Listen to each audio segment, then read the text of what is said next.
Attention, fantasy sports fans. Does it strike you as odd that the popularity of fantasy sports continues to grow, but the game itself never seems to change? Drafting players to be a part of your fantasy team is cool, but are you looking for something new? If you're a sports fan and you actively look for new ways to have fun and compete while watching sports, you gotta check out StatementGames.com. That's StatementGames.com. Statement Games is a new, simple, yet innovative form of sports gaming that is changing the way thousands of fans view sporting events. With Statement Games, you select player and game props or statements to compete in tournaments for prizes. Sign up for free using your Google or Facebook account. No credit card or debit card information is required. Try StatementGames.com today and watch how we take fantasy sports to the next level. StatementGames.com. That's StatementGames.com. Edward Lehman has been a trusted insurance advisor for over 16 years with insurance solutions for auto, home, commercial, life, and retirement. He's located at 54 Sunnyside Boulevard, Suite H in Plainview. That's just 1,000 feet south of 495. Local agent, local advice. The time to think about insurance is before you need it. So do yourself a favor and before you pay your next insurance bill, give Ed and his team a call, 516-935-3900, or visit him online at www.allstate.com/EL. Edward H. Lehman Insurance is your trusted insurance advisor. Be fearless at MMA Long Island and Setuha Karate. Located at 28 Colt Court in Ronkonkoma, MMA Long Island is the martial arts school for you if you want to learn combat-proven techniques, build confidence, discipline, and self-esteem while learning real martial arts to fight back against bullies, predators, and peer pressure. MMA Long Island offers group and private lessons for all ages and levels in traditional Goju-Ryu Karate, MMA, and self-defense. MMA Long Island is one of Long Island's most affordable martial arts schools. There are no promotion, belt, or membership fees, and family discounts are available. All classes are taught by 7th degree black belt Sensei John Benedict with over 30 years teaching experience. So whether you want to get in the ring or protect yourself and your family, MMA Long Island can help you reach your goals. Visit MMALongIsland.com. That's MMALongIsland.com or call or text 516-381-9660. That's 516-381-9660. Ranger Station, Ranger speaking. Hi, I'd like to report a bear hug. Okay. Well, we were building a bonfire, and I saw some, dry brush and leaves around, so, I said to move the bonfire somewhere else, and out of nowhere, Smokey Bear shows up and hugs me. So you noticed some wildfire hazards and moved your bonfire to a safer location. Yeah. Yeah, that's Smokey, all right. He likes it when people help prevent wildfires. It hits him close to home. Not everybody gets the hug, my friend. So that's pretty special to get a hug from Smokey Bear. So it was him. Hey, guys, I told you it was Smokey. Okay, well, congratulations, my friend. And thanks for calling. There are many ways to prevent a wildfire. Learn how you can do your part at SmokeyBear.com. Only you can prevent wildfires. Sponsored by the U.S. Forest Service, Ad Council, and your state forester. Hope you enjoyed your meal. And I just want to say, he's lucky to have a brother like you. Lucky? Caring for my brother is far from easy. Waking up every day, lifting him from the bed to the wheelchair to the car to get him to therapy on time, it's no small task between the doctors and the diagnosis, but nothing can disable this love. This is my big brother, my hero. He's part of me, like my arms and legs, so I'll be his. See, there's no time for tired. This starts again tomorrow. He'll be waiting for me. I wake up for him. I know he needs me, but I'm the lucky one, even though I need help now and then. If you're caring for a loved one, visit aarp.org/caregiving for care guides and community, or call 877-333-5885. Caregiving Resource Center. Support for your strength. Brought to you by AARP and the Ad Council.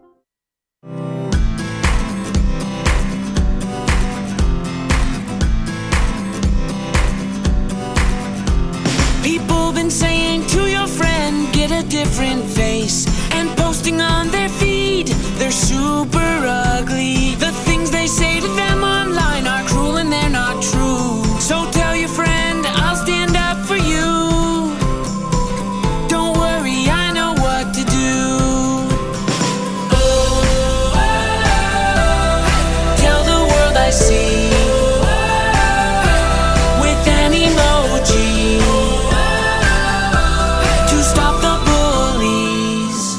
Know someone who's being bullied online? Send the witness emoji. It looks like an eye in a speech bubble, and it's in the symbol section near the clocks in your phone.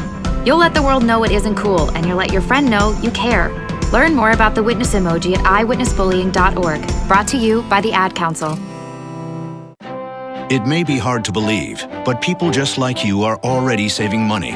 FeedThePig.org makes it easy. Their simple savings plan teaches you how to start saving without going overboard. So you don't need to mooch off your friends. You gonna finish that grape? You mean the one in my mouth? You don't need to stop buying the necessities. What you're smelling is a natural musk. Ew. You don't need to be a medical test subject. How do you feel?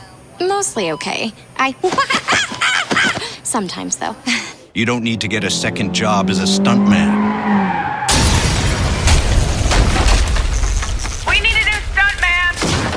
Let's break for lunch. You just need an internet connection. Don't get left behind. Start your personal savings plan with the tips and tools on feedthepig.org. That way, you don't need to sell your soul to the devil. $15 is the best I can do. All right, deal. Brought to you by the American Institute of CPAs and the Ad Council. When is the best time to talk to your family about staying in touch during a disaster? When floodwaters reach your door? When wildfires are engulfing the edge of your neighborhood? Or an earthquake is destroying buildings? When a tornado is tearing through town? Or a hurricane strikes? Or is the best time perhaps today? During a disaster, you may not be able to stay in touch with your family or friends as easily as you think. And it's not always as simple as using your cell phone. That's why now is the time to take action. Go to ready.gov/communicate and make your emergency plan. Don't wait. Communicate. Brought to you by FEMA and the Ad Council.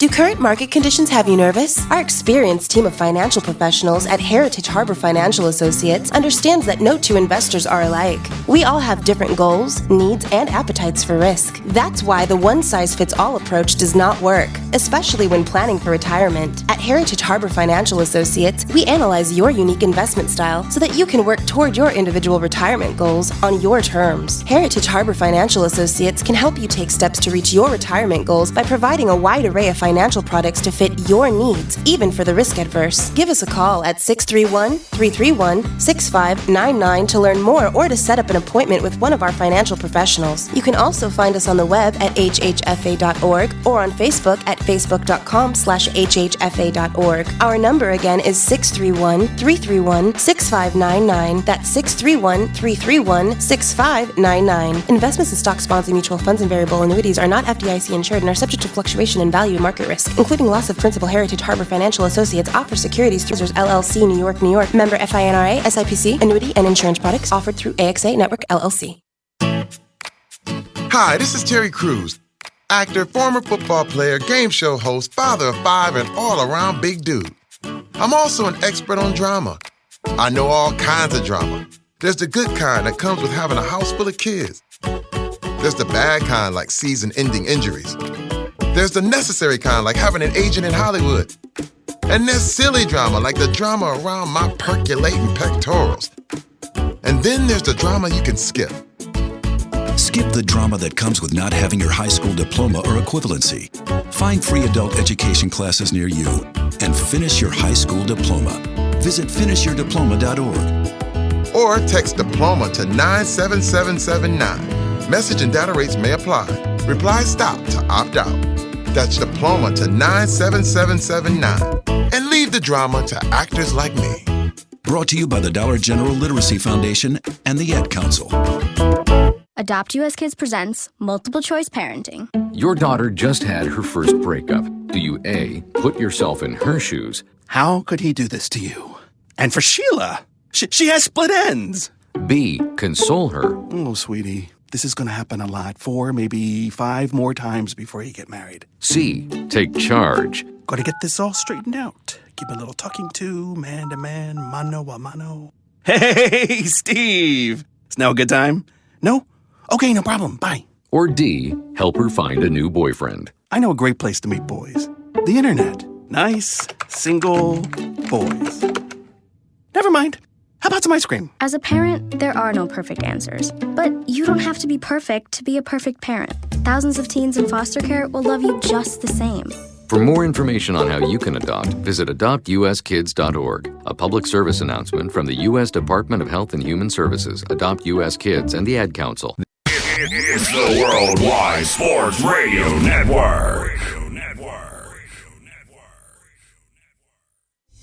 Great moments are born from great opportunity. And that's what you have here. That's what you've earned here tonight. Forget about the crowd. It's the size of the school. Their fancy uniforms. And remember what got you here. If you put your effort and concentration into playing to your potential, to be the best that you can be, I don't care what the scoreboard says at the end of the game, in my book, we're going to be winners. On this team, we tear ourselves and everyone else around us to pieces for that inch. We claw with our fingernails for that inch because we know when we add up all those inches, that's gonna make the difference between winning and losing. It's down to the wire with Errol Marks and Speedy Petey. Oh, Petey!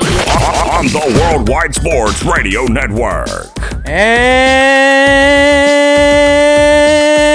we are back, ladies and gentlemen. This is Down to the Wire, and I'm your host, Errol Marks, my co-host, Mr. Speedy Petey. As you know, you can reach us by going to our website at www.worldwidesportsradio.com. You can follow us on all our social media.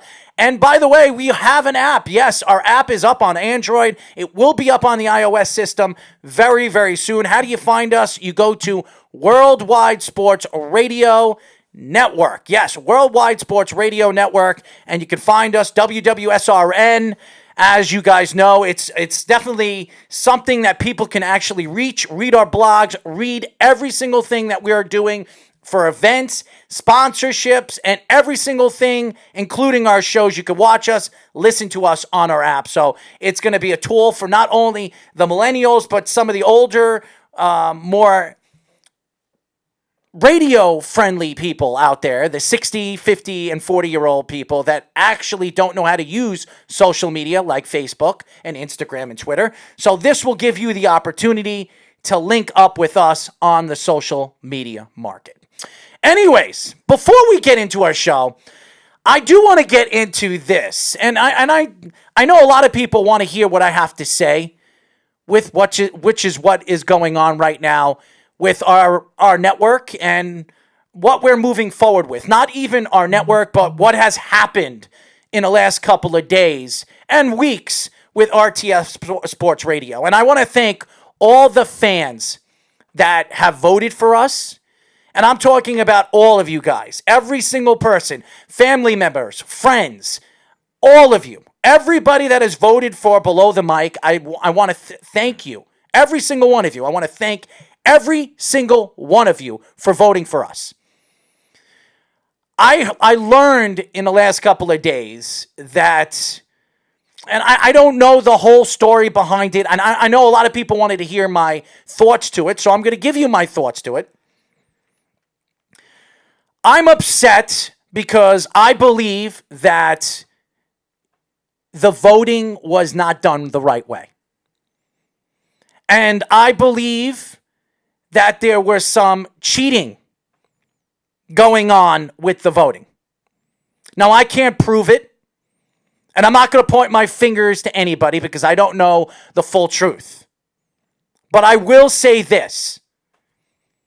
I will not teach cheating to anybody, including the people on my network, my friends, my family, and the fans that listen and search us and follow us every single day on our network. Now, I don't blame anybody for it, and if it is true, and if it is going to be proven, which it probably won't be, I'm not hurt that we lost in the voting. As a matter of fact, I'm going to congratulate Twist for beating us. I'm not here to take shots at anybody because I'm a professional, and I don't do that. That's not my personality, so I won't do it. But I will say one thing, and I'm going to say this from the heart. When you cheat, you don't win. You're actually afraid of losing. So to me, when I look at this particular story, and I'm not pointing fingers, I believe that the voting was unfair. I believe that the voting wasn't done the right, proper way. And that's all I'm going to say. I'm not pointing any fingers. And I know a lot of people are going to say, well, you are pointing fingers. No, I'm not, because I can't prove it. But again, I'll congratulate Twist because I'm the man, and I'm a man. I am the man, actually. I am the man. But I want to congratulate Twist for beating us. But again, to me, it was an unfair voting and unfair poll in my eyes. And that's all I'm going to say about that. So I want to thank all my friends, family, fans, every single person that voted for us and put the time in and day out to vote for Below the Mic and the Worldwide Sports Radio Network. Thank you for doing that. I really appreciate every single one of you guys. I love you all. Fans, thank you for putting the time. Even if it's 5 seconds, you put the time in. I respect that because you want people, you want everybody, not only just your friends and your family, to your fans to vote for you because you appreciate the time and energy that you guys put into it. And I think me and Speedy put a lot of time into our products. So I'd like to thank everybody for voting for us. Same thing for me. Everyone that I contacted who voted diligently, all my family, all my friends, thank you for voting for Below the Mic. We really appreciate it. And hopefully next month we're nominated. We can win this time. I don't want to be nominated. How's that? I don't want to be nominated. So the cheating scandal got you? I don't want to be nominated. I don't want to be a part of any poll or voting anymore. The only time I want to be voting and I want to win is in SB. That's about it. I don't want anything to do with these polls. That has nothing to do, and I'm not taking a shot at any polls, RTF, Twist, or any of that. I don't want to be a part of any polls. That's just my honest opinion. I just don't want to be a part of it. So I appreciate RTF for nominating us. I appreciate all the nominees. What is it? Off the what's that? On and off the field. On and off the field and Twist. Great nominees, and I'm not going to take any shots at them. They work really, really hard on their product and their show, so I appreciate what they do for the sports radio and sports radio, their RTF and all the sports radio networks around the country that are trying to push out their product. So I'm not going to take a shot at them. So I will say that. That's all I'm going to say about that. Anyways, I see Snug writing stuff. Can I be Earl's +1 if he wins in SB? Thank you, Snug. Thank you. Anyways, I do want to get into the NFL draft, and I know a lot of people are going to ask us, and everybody wants to hear our logic to what we thought, what we're going to grade some of these teams that drafted in the NFL draft this past weekend. So, Speedy, we're going to go through the AFC East first, okay? You're going to go through your AFC East. You're going to go through some of their draft picks, each team's draft picks, and grade them. Are you ready? Here we go. Here we go. All right, so I'll start with the New England Patriots. I'll start with the Patriots. They had a very weird draft for the most part. I gave it a C-, I think, in terms of them getting late picks. I didn't think they did as well as they normally did. They reached a lot early on in the second round to me. Kyle Duggar was a very good combine story, D2 safety. And again, he's somebody that Belichick could definitely work with. But again, a little bit of a reach. I like Anthony Jennings, but again, not much else really to like with the Patriots. They didn't draft a quarterback, which a lot of people were surprised at. I think they didn't draft a pass rusher besides Jennings, which I was surprised at too. I thought they were going to go after Epinesa, or they were going to go after somebody maybe earlier in the first round, maybe trade up for Chason before the Jaguars got to them. So Patriots as a whole, a C- for me. Next, I'll go to Miami, the next lowest grade on my list. I don't think they did terrible, but I think they could have done better considering the amount of picks that they had. I gave them a C+. Obviously, we knew they were going to draft a quarterback, which ended up being Tua. And I like the pick in the second round, too, of Raekwon Davis, the defensive tackle out of Alabama. Curtis Weaver, a nice fifth-round pick as well. Beyond that, I think they reached a lot. Austin Jackson, I think, yeah, you need an offensive lineman, but it was a little too early for my liking. The corner they drafted at the end of the first round, Noah Igbinoghene, he might be a scheme fit, but I think it's a little early for him as well. So I just think they reached too much for a team that has so many picks and also has so many needs. You can't try to do that until you have a lot of other things solved. So Dolphins get a C+ for me. In terms of the Buffalo Bills, they didn't have many picks, but they made a lot of them work. I gave them a B+. I think they did a nice job. It was very good value. They got Epinesa at the end of the second round, which I think was a great pick for them, substituting pass rush depth after losing Shaq Lawson last year. And he's going to be a nice player on that team. He doesn't really need to be a number one guy right away, even if they're worried about him being still kind of raw. He doesn't need to be that on that defense because that defense is loaded. Zach Moss, very skilled running back when healthy. They got him in the third round, and he'll be a nice player to complement Devin Singletary. And then you got Jake Fromm as a solid backup quarterback, who I think is a nice, safe option to back up Josh Allen if Josh Allen gets hurt. And certainly is a lot better than what they had with Nathan Peterman. And Isaiah Hodgins, a speed guy, Oregon State wide receiver in the 6th round, that definitely could be a good option too. So a B+ for me for the Buffalo Bills. And then the New York Jets, one of the big winners for me in the NFL draft, they get an A. I think they really did a really good job with a lot of great value picks. Mekhi Becton in the 1st round, they needed offensive line. They go offensive line. A little raw in pass blocking, but he has great speed for his size. Played in an RPO offense with Lamar Jackson at Louisville for a year. And once he gets that pass blocking up, he's going to really be able to develop into a nice tackle. Denzel Mims was one of the best value picks, maybe the best value pick of the 2nd round. Zuniga, the pass rusher in the 3rd round. LaMichael Piron I like in the 4th round as a good power back to give Le'Veon Bell a breather. And a lot of good value picks. And I love Bryce Hall in the 5th round too. Bryce Hall was one of the better corners in the nation before he got hurt. He tore his Achilles during the college season this year and probably would have been a 2nd round pick, maybe late 1st round pick if he played well. And the Jets might get a steal. He's not going to be able to play well this year, just coming off the injury, just an injury recovery. But in the future, he could emerge into a number one corner. He is that talented. The Jets had one of the best drafts in my board and get an A. Really? You gave him an A? I did. Interesting. All right, so as you guys know, I'm going to go through, just like the AFC, just like Speedy Petey, I'm going to go with the top team of the AFC East this year all the way to the lowest team, the Miami Dolphins. So here we go. The New England Patriots. I was very surprised they didn't draft a quarterback. Jordan Love was right there for them for the pickings. They decided to not draft him. You saw Green Bay move up and grab him. I was very surprised they didn't go after quarterback, but we've seen this over and over again with the Patriots. I believe they're going to be looking for a quarterback in next year's draft. There's Fields, there's Lawrence. I could see them trying to make a move for one of those quarterbacks in next year's draft. So I like what they did. They added some defensive help, but you know Bill Belichick's all about defense. He likes to bring in defensive players. He brought out a couple of DBs in the later rounds. He brought in a safety in the 1st round. I like what they did. Kyle Duggar is a good young player. A lot of teams were very interested in him. A lot of people thought he was going to be possibly a top 10 pick. He fell down to the Patriots in the 20. I think he was 23rd. No, he was a 2nd round pick. I'm sorry. They traded back from the That's 23rd right. pick. That's right. Yeah. So go back to the thing. I'm looking at your pick. I'm not looking at the picks on my computer.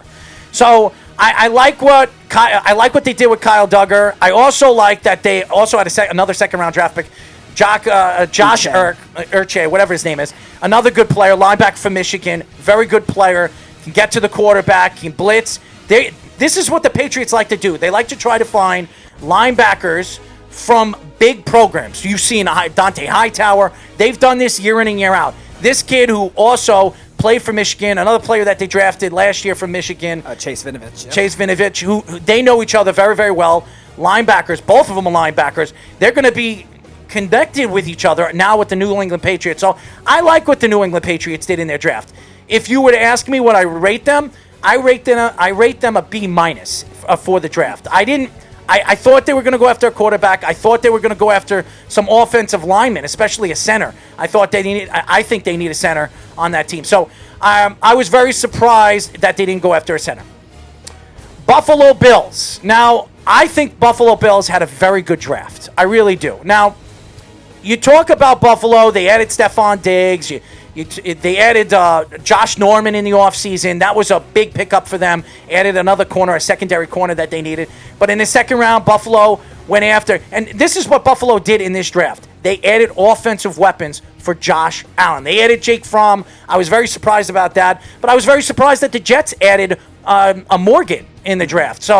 But they need a backup quarterback, and Jake Fromm is a good, reliable backup quarterback. We'll see as he progresses. A lot of people thought that Jake Fromm 2 years ago was going to be a first-round draft pick, and then this year he didn't have such a great season, and he fell off, and he was a fifth-round draft pick. So I thought Jake Fromm was a good value pick in the fifth round.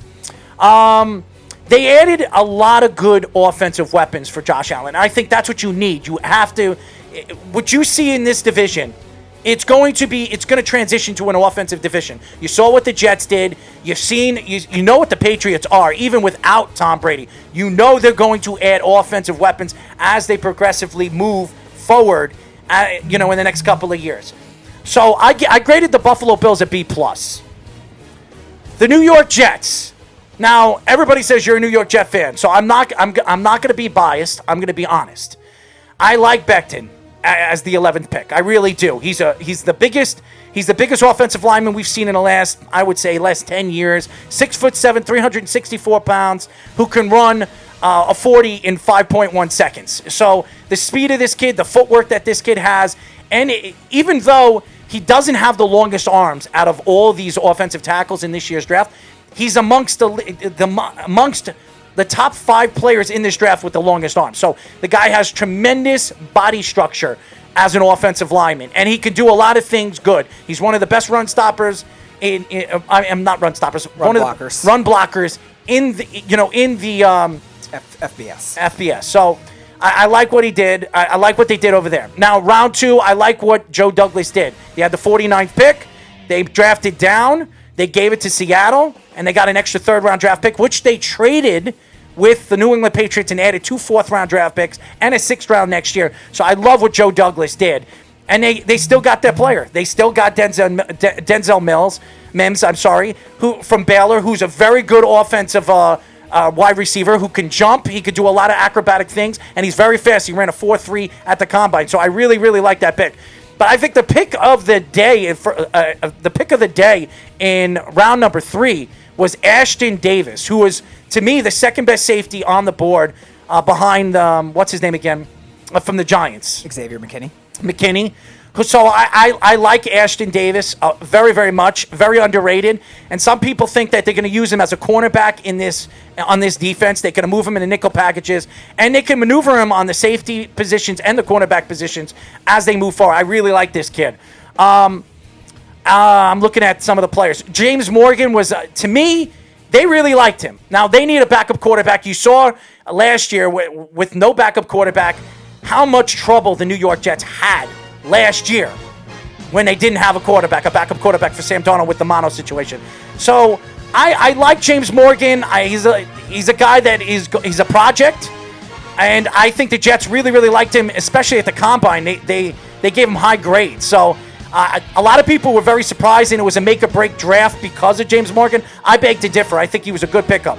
LaMichael Perrine, I don't know much about him. I know he's a power back. Some people compare him to Sean Green that used to play for the Jets. A guy that can block. He's a good run blocker. So he's a guy that is another work in progress for the New York Jets. I'm going to question why they picked him in such an early round. Some people thought he was a 5th-round draft pick, but the Jets really liked him. Also, another 4th-round draft pick that I absolutely liked, this was a steal in my eyes for the Jets draft, was Cameron Clark, who was a Charlotte. He played for Charlotte this year. He was one of the best offensive tackles in the nation in his division. And now they're going to probably move him to guard because they're going to maneuver him in all different ways for the Jets, especially with their offensive line clustered right now with Font and Van Rothen and all the different players that they brought in the offseason. I really, really like this move, and they can maneuver him at the offensive tackle position and the guard position because he has said that he can play multiple positions, including center.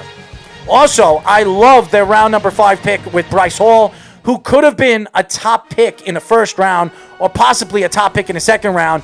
He fell all the way to round number 5 because of injuries. This is a guy that tore his Achilles in the middle of the season. He only played 6 games last year.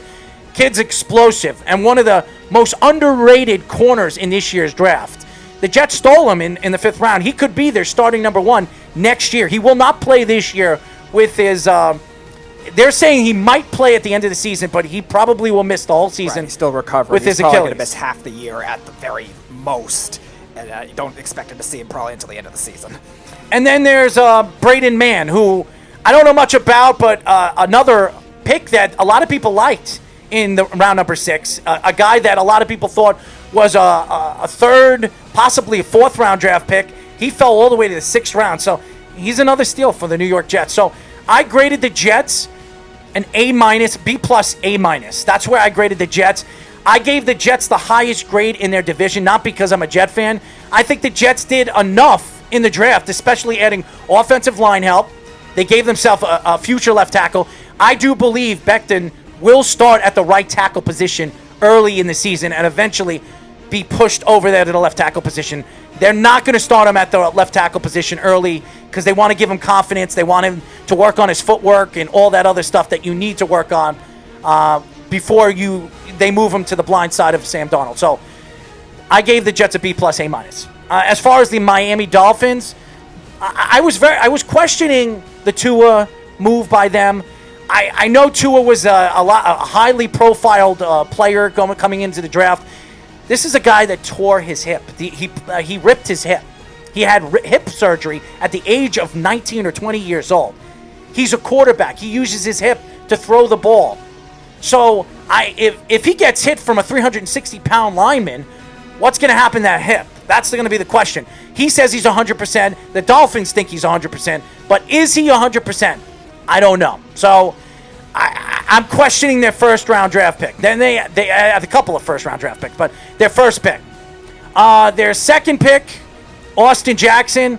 I don't know much about Austin Jackson. What did you think about Austin Jackson? A 2nd-round grade. He's a decent speed blocker for the most part. Better run blocker than he is pass, but I thought they reached on him. I thought he was more of a 2nd-round prospect. But Noah, I like the Noah move. He's a cornerback. I think he was a late first-round draft pick, early second-round draft pick. But I have seen a couple of clips of this kid. I wanted the Jets to draft him in the 2nd round if they had an opportunity to draft him. Obviously, they didn't. So I like the kid from Auburn. He was the best corner for the Auburn Tigers. Robert Hunt and all the players. I'm looking at all the players. Raekwon Davis. I don't know anything about Robert Hunt, but Raekwon Davis is another player that a lot of people thought could have been a first-round grade player, defensive tackle, can get to the quarterback. He's a good run stopper, Alabama native, so I like him. I was very surprised they got him in the 2nd round at pick number 56. So he was a steal for the Miami Dolphins. All in all, I graded the Miami Dolphins, to me, a B. I gave him a B because I'm not sure what Tua is. If Tua comes out and he's a strong player, I could grade him higher, but I don't know what Tua is, and if I don't know what Tua is, I'm not going to grade him that high. So I gave him a B. All right, where are we going now? AFC North. AFC North. So I'll start with my lowest in the AFC North, which was the Pittsburgh Steelers. I mean, the Steelers didn't have many picks. They turned them into great players, including Minkah Fitzpatrick with their first-round pick this year. So they didn't have many picks to work with. They had some good picks. I like Chase Claypool. He's definitely an interesting option to look at. Antoine Brooks in the 6th round, I think, was a decent pick for them. Beyond that, I don't know really if they did as well as they could have. I expected them to address more secondary than they did, at least get some depth in that secondary to help out with Joe Hayden and with Minkah, because obviously the rest of their guys have had trouble developing as a whole. Steven Nelson was up and down last year. They had other safeties that were struggling, so we'll see if Brooks can be the guy. I just don't know if they can trust him to do it as one. Anthony McFarland's a solid backup running back. I don't know if I would have taken him that early, but solid backup running back. So kind of an average draft. They didn't have much to work with, so I gave him a C.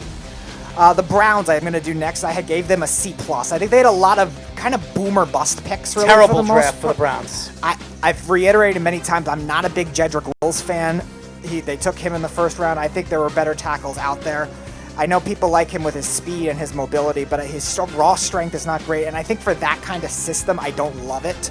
I like the pick of Grant Delpit in the second round. He was my favorite safety coming into this draft. Good coverage guy. He just had trouble with his raw tackling ability, but he also could be a box safety and blitz. He has good speed and coverage ability. I like Jacob Phillips. I think they reached on him a little bit, though, because he didn't play much at LSU. I thought they could have gotten him a lot later, and I think they took him over Zach Baum, which was very interesting. And Donovan Peoples-Jones was a decent pick. But again, they have a lot of boomer bust picks, a lot of reaches for the Browns. Still not bad value, and they fill positional needs. But I think in terms of the positional needs that were available, but I still think they reached a lot in terms of this draft. So I gave the Browns a C+. And then 2 A's for the Bengals and for the Ravens. I think they both did an excellent job in this draft. I'll start with the Bengals. Obviously, they got Joe Burrow. That's the big name. But they also filled out with other good players, too. I think they got 2 nice linebackers with Logan Wilson and Akeem Davis-Gaither. Good value for both of them. T. Higgins in the second round. He's kind of recovering from injury, so he might take a little while to get it going, but still a nice player, good physical receiver when he's healthy. The only thing that kept the Bengals from getting an A+ is they didn't address enough offensive line. That was the only thing that stopped them from getting an A+. Otherwise, it was a very good draft in terms of value for the Bengals. And for the Ravens, they did a great job, too, with getting their value and filling a lot of needs for them. They got 2 very nice receivers in this draft, and Devin Duvernay at the end of the third round, one of their compensation picks. And they also got a guy I didn't even know that declared, and James Proche, who's a very nice receiver as well. Kind of a bigger-bodied guy, but also versatile to be a slot guy, too, in the 6th round. I thought he was going to stay another year at SMU, but ended up making it work. And then Patrick Queen, what a nice value for them late in the first round. They had trouble guarding tight ends last year. Queen is a good man coverage guy and is also a very good outside run stopper as well. And they needed that middle linebacker to help out their defense. And then the rest of their draft, just a lot of good value picks. J.K. Dobbins, another running back to add into that mix. Justin Matabuke, a decent defensive lineman in the third round. And Malik Harrison is a nice pick as well. And then bolster the rest of the offensive line depth. So the Ravens, they get an A as well. I think they really did a phenomenal job with this draft, considering how late they were drafting. All right, I'm going to go to the Baltimore Ravens first. I love Patrick Queen. Patrick Queen is a guy that could stop tight ends, could play the fields. He could also stop wide receivers, certain wide receivers. He's got the speed to play the middle and defend the middle. So I really like Patrick Queen. J.K. Dobbins is another good player, Ohio State Buckeye. Another guy that can play very, very well at running back. One of the best running backs in this year's draft. Justin, how do you pronounce his name? Matabuke, defensive tackle for Texas A&M. Another good player, another very high-profile defensive tackle in this year's draft. Very surprised he fell to the 3rd round. I thought he was a 2nd-round draft pick, so I like that pick. So all in all, their picks, and I'm not going to go through all their picks. I graded the Ravens one of the highest on my board. I gave them an A. So I like the Ravens. The Pittsburgh Steelers. Let's go to the Pittsburgh Steelers, Peter. Oh, you got the Buffalo Bills there. Got it? All right. The Pittsburgh Steelers. They didn't have a lot to draft with. They gave up their 1st-round draft pick for Mika Fitzpatrick last year, the Miami Dolphins. Mika Fitzpatrick paid huge dividends in the second half of the season for them. Really solidified their secondary. Chase Claypool, who a lot of people thought was a very underrated wide receiver in this year's draft. I was surprised they didn't go after Mims. He fit better with the Ravens because I think the Ravens needed that guy that can go deep and make the plays deep. They don't have that guy anymore. I think they have a lot of guys that can play the slot and run a lot of good routes, but they don't have that guy that can go deep, the speed guy, the long, lengthy guy. So I was very surprised they went after Chase Claypool, but Chase Claypool, very good wide receiver. Like I said, it had a lot of depth. This wide receiving class had one of the most depthful wide. Matter of fact, I think there were 14 wide receivers drafted in the first 2 rounds, which is the most ever in NFL history. Mm-hmm. So it had a lot of depth for wide receivers, and there are going to be a lot of wide receivers in this year's draft. Alex Highsmith, who is another Charlotte native, another guy, edge rusher. Very surprised that they got him in the 3rd round. Another guy that a lot of people thought was a 2nd-round draft pick. A good edge rusher. Not a great edge rusher. He could do a lot of things besides edge rushing. He could also, he's not bad at the run, too, stopping the run. So I like, all in all, for the amount of picks that they had, and they had 6 picks, I gave I would give Pittsburgh. I don't know what I would give. I could give Pittsburgh C+, a C+, because they didn't have that many picks, and they had a lot of positions to fill. The Cleveland Browns. Let's go to the Cleveland Browns.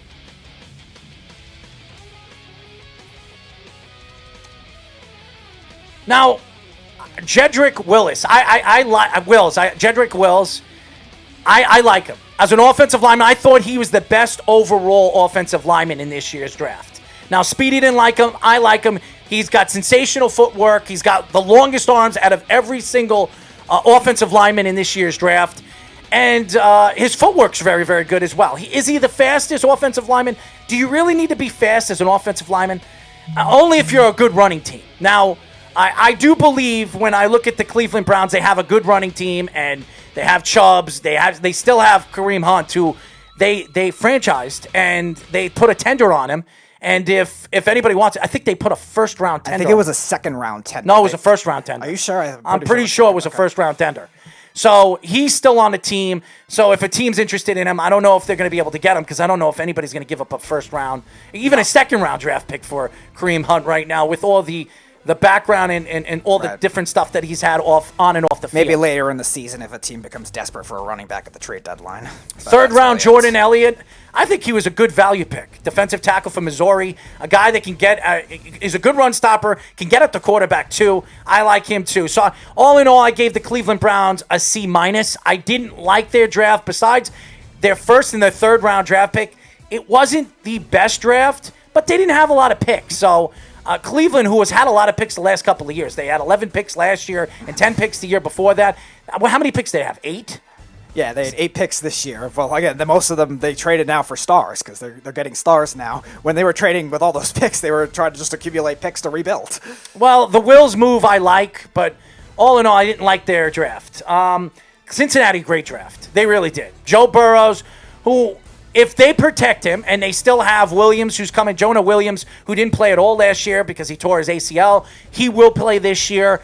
Did he tore his ACL or his Achilles? Tore his ACL. His ACL. So he's coming back this year. He's a guy that's going to be implemented into the offensive line. This is an offensive line that needs to be reconstructed. And you see with Jonah Williams, he's something that you need to look forward to as far as I'm concerned. I was very surprised that they didn't add any offensive line help in the draft, especially with a quarterback of Joe Burrow's stature. This is a guy that doesn't move good in and out of the pocket. He is a pocket-present quarterback. Some people compare him to Jared Goff. So I'm very surprised they didn't add any offensive line help, especially as much they added a guard in the 6th round, a guy that I've never even heard of. Well, he's from Kansas football. It's not really a product of great football players. So I'm very surprised they didn't add any offensive line help, especially how clustered the offensive linemen that were in this draft. But T. Higgins was a guy that was very underrated. A lot of people thought could have been a first-round draft pick. A lot of these wide receivers could have been a first-round draft pick. He was drafted early in the first round, early in the second round. So I was very surprised about that. Logan Wilson, another good linebacker, Wyoming player. He was picked fairly low in this year's draft. I thought he was going to be a late second round, early third round. He fell to 65 for them, so I was very surprised about that as well. So all in all, I gave the Bengals an A. So they had a very good draft as well. All right, we're going to the South now? Yes. All right, so AFC South for me. Some good drafts, some okay ones, but mostly good here in the AFC South. We'll start with the Texans. Texans, obviously, they traded all their picks away, so they don't have many to work with. I gave them a C.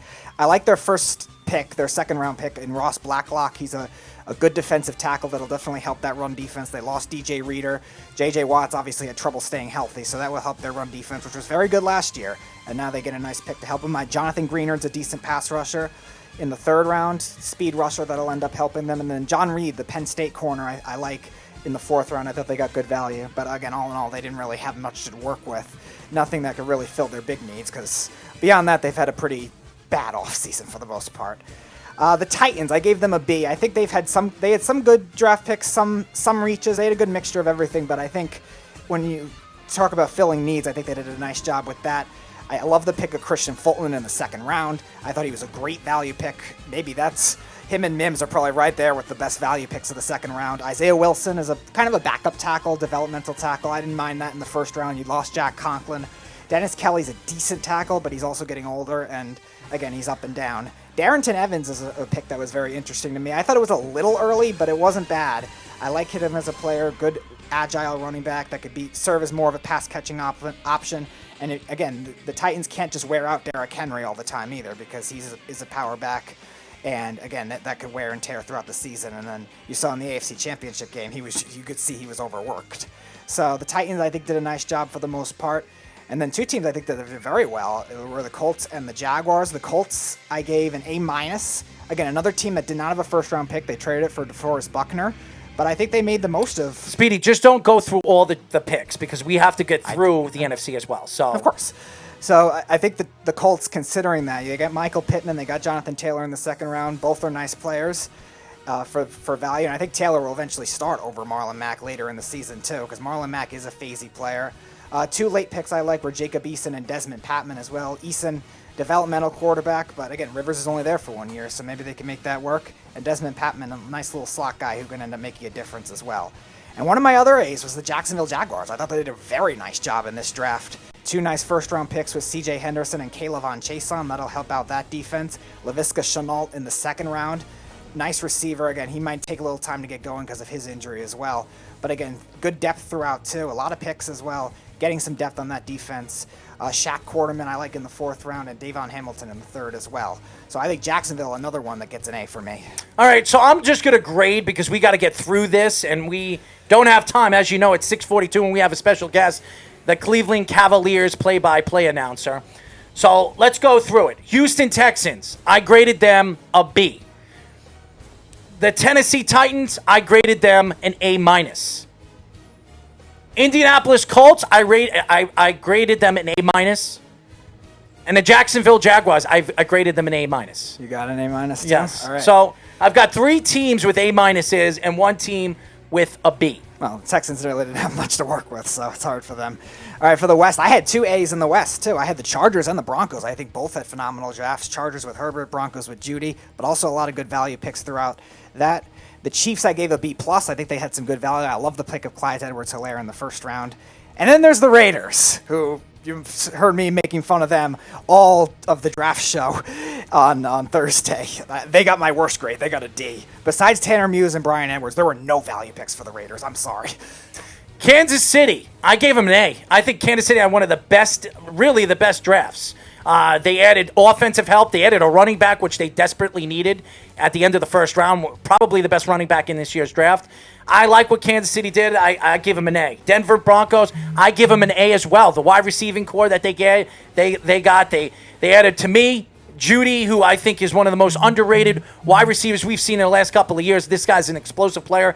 What's his name again? Halmer or KJ Hamler? Hamler is another speedy guy, small guy that's going to give him speed on the outside and the inside. You can move him in the slot. Another value pick that they got in the second round. So he's another guy. So all in all, I gave Denver an A-. I thought they had a very good draft. Oakland Raiders, again, I wouldn't give them a D. I gave them a C-. I don't understand why they drafted Ruggs. They had a chance with Judy. They had a chance with CeeDee Lamb. Instead, they added Ruggs. Now, Ruggs is the fastest guy in this year's draft. Understandable. All in all, he is not Judy, and he's not Lamb. And just because of that, I graded them a C-. Arnett was pretty bad, too. The Los Angeles Chargers, I think they had a fairly good draft. They added a quarterback. Justin Herbert, I think, is the best quarterback in this year's draft. They added some defensive line help. They added some offensive players in this year's draft. I like what they did. So all in all, I gave the Los Angeles Chargers a B+. All right, NFC East for me. The Eagles were the one that was weird, which was surprising. I gave them a C. I didn't really like a lot of the Eagles draft. Jalen Reagor was a nice pick in the first round, but beyond that, they really did not draft for need or value very well. Jalen Hurts was a very strange pick for the second round. Okay, better backup quarterback than Nate Sudfeld, but not much value in terms of the Eagles as a whole in terms of their drafts. But the other three teams I liked. I think the Redskins did a nice job. I gave them a B. Obviously, they got Chase Young. I would, again, like I said, I would have tried to explore trading back, but maybe the offer wasn't there. Antonio Gibson's another guy that's very interesting in the third round, one of those dual receiver running back types. I think they could definitely utilize him with the right coaching as well. So they get a B. The Giants got a B+. Good value picks for the most part. Not the picks I would have made, but again, good value picks. The only thing I didn't like with the Giants draft is they didn't address enough with their front seven. And they didn't get a pass rusher. That's what I was hoping. I was hoping for them to get Epinesa in the second round and linebacker help, but they didn't really do that. But again, good value for the most part. Obviously with Thomas and with McKinney, who's your favorite safety in the draft. He's my third, and I think he'll definitely be a good player to watch out for. And the Dallas Cowboys, they get an A as well. Another one of my A's. Beeve, as much as you want to say CD Lamb's going to be a bust, he's not. He's going to be one of the best receivers, maybe the best receiver in this class. He's going to emerge nicely on that team. You got Trayvon Diggs, who's not a bad corner. They needed a corner. I didn't love their defensive picks after that, but their offensive line got a lot better with Bayadas as well, the center from Wisconsin. So I gave them an A. I gave the Philadelphia Eagles, and the Philadelphia Eagles did really nothing in this year's draft. They had a really good offseason. I would have expected a better draft. They didn't land the players that you expected them to land. They added some quality players. I'm not going to say, and we don't know what Jalen Hurts is going to be. Is he going to be a wide receiver? Is he going to be a quarterback? Obviously, they're going to move him into quarterback. And why would they draft Jalen Hurts when they have a young quarterback like Carson Wentz? That made no sense. And Jalen Hurts expects to start. So I don't know what they're going to do. That's not happening unless Wentz gets hurt. I don't know what they're going to do with Jalen Hurts. So that made no sense. Wallace is a good pickup in the fourth round. A safety, Clemson. I was very surprised he fell to the fourth round. I gave them a C+. The New York Giants. I like the offensive lineman they added in Thomas. I like McKinney. I like what they did in the first 3 or 4 rounds. And after that, some of the players that they added, it didn't make any sense. They didn't add a pass rusher. I was very surprised about that. They added some guard help. They added some players. They added some corners and stuff like that. I don't think they need any more corners. They drafted 3 corners last year. They added another corner. Obviously, they don't trust the corners that they drafted. They added the UCLA corner. Darnay Holmes. I thought that was a reach. A lot of the picks later in the rounds, in the 5th, 6th, 7th, and even all the 7th round picks were all reaches. All of them.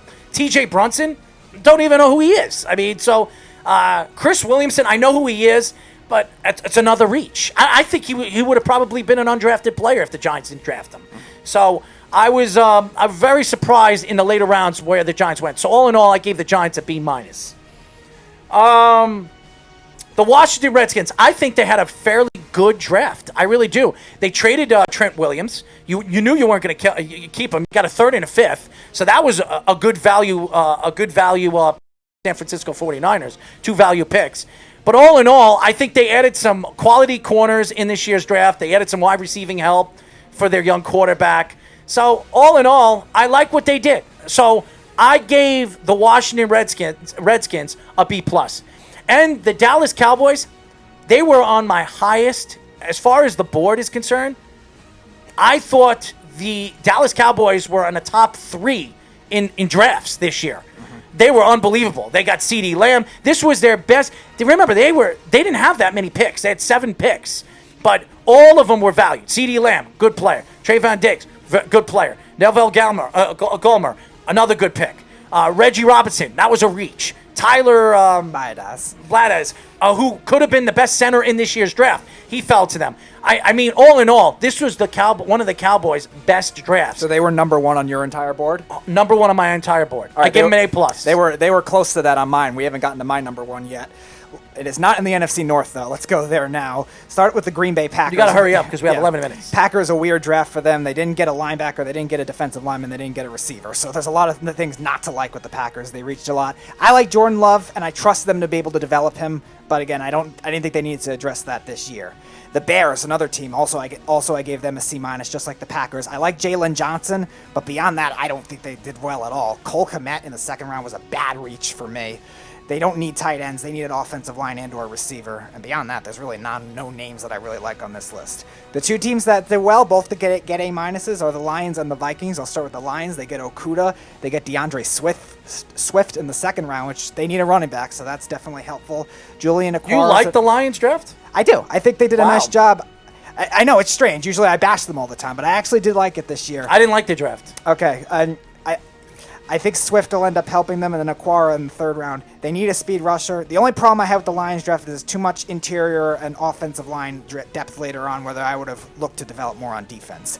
The Vikings, I gave them an A- too. Now, I wouldn't have drafted Jefferson as my primary target there. I would have probably went for either Ayuk or Chenault as that receiver.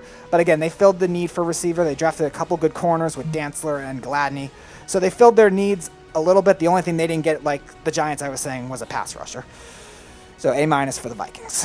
Green Bay, I like Jordan Love. I think he's going to be a good quarterback in this league. I was very surprised they moved up to get him. But obviously they don't think that Aaron Rodgers has that much left. So that was a good pick for them. But all in all, their draft was really, really bad. They didn't add any wide receiving help for Aaron Rodgers. Very surprised. No weapons. They added a tight end in the 3rd round who wasn't even the best tight end in the draft. It just made absolutely no sense the way they were drafting after the 1st round. So all in all, they were one of my lowest grades. I gave them a D+. Minnesota had a very good draft. All in all, I think their team needed some weapons. They added some weapons, especially later in the rounds. They added some wide receiving help. They added some defensive line help and even offensive line help. So all in all, I gave. What did I give them? I don't even know what I gave them. I'm going to give Minnesota a B+. Okay. The Chicago Bears had a terrible draft. A terrible draft. I don't know what the hell they're doing. I gave them an F. Oh, they were. I gave them an F. They were terrible. I don't know where the hell they were going in the draft. They were hitting. Go up to the draft. Just move up to the line. What's going so slow? I'm trying to scroll down. Well, scroll down. Use the arrow keys over there. Don't use the mouse. Cole Kmet. None of these guys. Jalen Johnson. None of these guys were at the top of the board in any of my boards. So it made absolutely no sense. So to me, I gave them an F. Or a D-, whatever you want to give them, if you don't want to give them an F. Detroit Lions, another team that I didn't think did very well. They should have never traded Darius Slay. It made absolutely no sense. And if they didn't trade Darius Slay, they might have went after maybe a Young or maybe Simmons or somebody like that. It just made no sense. To me, all in all, I gave the Lions a C+. So you don't like Swift as a prospect? Is that what it was? Or? No, it's not that I don't like Swift, and he's probably the best running back in this year's draft. But again, you're getting 2 players. All the rest of your draft is really not that good. So I gave him a C+, and I'm not going through each player like you were, Speedy. So I gave him a C+. All right, so South for me. Not a lot of good drafts in the South. We got to hurry up. Yeah, we do. Both the Panthers get a C for me. I thought they reached a lot. Derek Brown, I like the player, but again, I didn't think it was a big need for them, and they reached a lot. I like Gross Matos in the 2nd, but that was really it. Falcons C+ for me. I like the pick of Marlon Davidson in the 2nd, but again, I think they reached a lot beyond that. But they did fill their defense. They needed to fill their defense, and they did that. The New Orleans Saints, a B- for me. I didn't like their first pick with Cesar Ruiz, but they got Zach Bond later on, and they got some decent depth beyond that. Tampa Bay gets a B for me. I like their first 2 picks, and I like Keyshawn Vaughn. I think they drafted him a little early for my liking now, so they get a B. The Saints, I gave them a C-. To me, they had a value pick in Bond. I thought him falling to them in the 3rd round was sensational. They added to me a good edge linebacker. You can use him as a pass rusher. They have a bag of riches as far as linebackers are concerned and pass rushers on that team. So they really didn't need him, but he fell to them. All in all, I gave him a C-. I really didn't like the draft. The Atlanta Falcons, I gave them a B-. I thought they had a better draft than the Saints. I think they added some value picks. They added some corners. They added some defensive linemen. So all in all, I gave them a B-. The Tampa Bay Buccaneers, I gave them a C+. I do like their first 2 picks. But all in all, I think the later rounds were not that good. I don't like some of the value picks that they had later in the draft. So I didn't really like them. The Carolina Panthers, I thought, had the best out of all. Really? Yes. I think the Carolina Panthers had the best in their division. I graded them a B+. I like some of the value picks in the later rounds. I really do. And if you go up and down their draft board, their first 2 picks were fairly good. I mean, you didn't like the first 2 picks? I like the player Derek Brown could get to the quarterback. I like the player Derek Brown. I don't like the need Derek Brown. I think the Panthers and other areas they could have gone. I also like Troy Pride from the cornerback from Notre Dame, which they got in the 4th round. So all in all, I gave him a B+. All right, NFC West for me. We'll start with the Seahawks. They get a C. They draft weird all the time, so I'll just say that Pete Carroll get them to work somehow, but not much beyond that. The 49ers, they get a C for me as well. The Javon Kinlaw pick confused me in a lot of ways. They just needed to overload that area. That made no sense. I would have either gone receiver or corner, preferably receiver with Judy and Lamb both still on the board at that time. I do like Brandon Ayuk, though, but that's really it. And then they didn't have much picks to work with beyond that.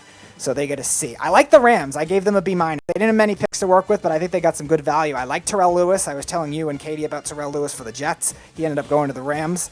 I like Terrell Burgess, the safety they got. And Cam Akers is a decent running back, too. Not much beyond that, though. Again, not much to work without a first-round pick.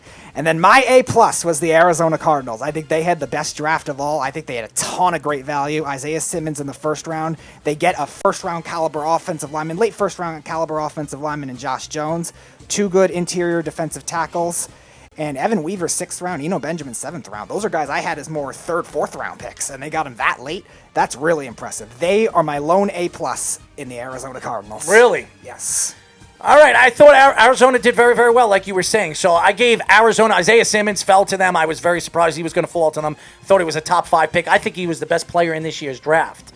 Josh Jones, another good player. I was very surprised he fell into the 3rd round. A lot of people thought he was an early 2nd round draft pick. And like you were saying, Evan Weaver and Benjamin, all guys that a lot of people thought were going to be early draft picks in the 3rd or 4th round, and they fell all the way to them in the 6th and 7th round, so I was very surprised. I gave them an A-. The Los Angeles Rams had a fairly good draft. They did. They added some good pieces in the 1st, 2nd, and 3rd round. Another team that I think are lacking certain positions, the wide receiving position, and they added Van Jefferson. And I thought Van Jefferson was a 3rd round draft pick. I didn't think he was an early 2nd round draft pick the way they drafted him. I think they should have drafted Mim.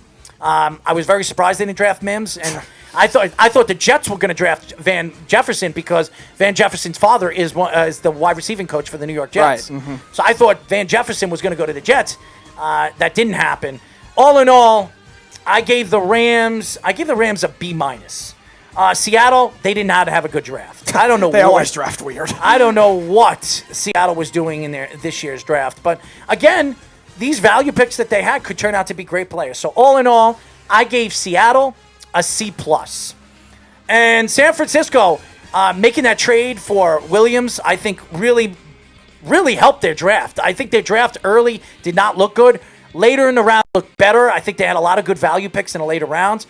So I gave them a B- because the fact that they added Williams, who I think Trent Williams is going to help them. Staley retired, and then they had a Pro Bowl caliber player like that in Williams, who I think could play another 4 or 5 years, especially missing 2 years of football. All in all, I think San Francisco. I give San Francisco a B- as well. So a lot of B- and a C-. So there you go. Those are my drafts. Very interesting. Those are your drafts, too. Very interesting. We didn't have many disagreements, but you really didn't like the Lions, huh? I did not like the Lions. Huh. I didn't like the Lions draft. I usually don't. draft. That's weird, but I did. I did not like the Lions draft. Mm-hmm. And again, when we come back, our special guest, the voice of the Cleveland Cavaliers. Speedy? Tim Alcorn. There you go. Tim Alcorn here on the Worldwide Sports Radio Network. It's the Worldwide Sports Radio Network.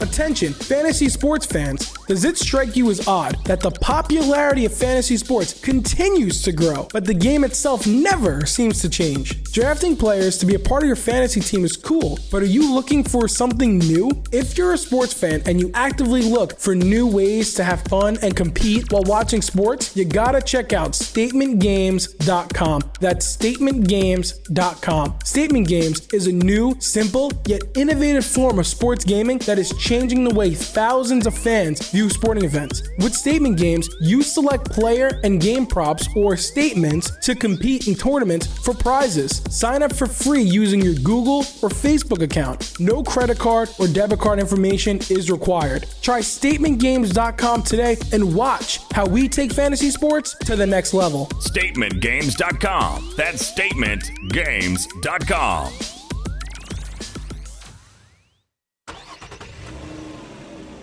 Of course my kid's in the right car seat. Well, I think he is.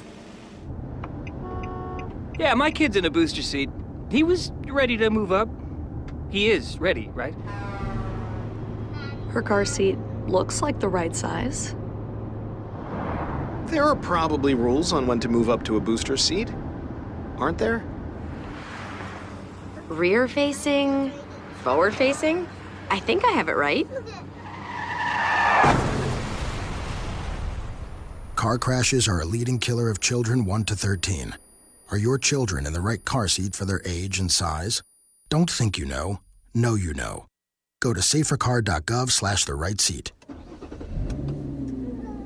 I know my child's in the right car seat, or else I wouldn't get in the driver's seat. Brought to you by the National Highway Traffic Safety Administration and the Ad Council. You don't usually get a stock tip from a 16-year-old, but I'm here to tell you about a different kind of stock.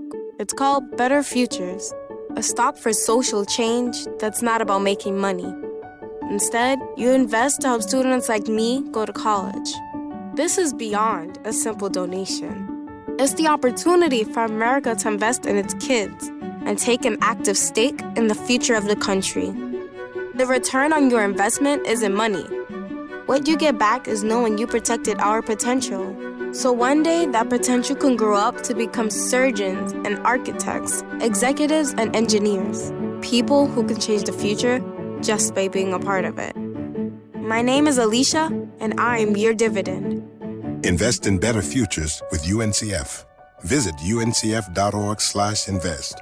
A mind is a terrible thing to waste, but a wonderful thing to invest in. A public service announcement brought to you by UNCF and the Ad Council. This is Nnamdi Asamoah. I play football for the Philadelphia Eagles, but what I do off the field with United Way might be more important.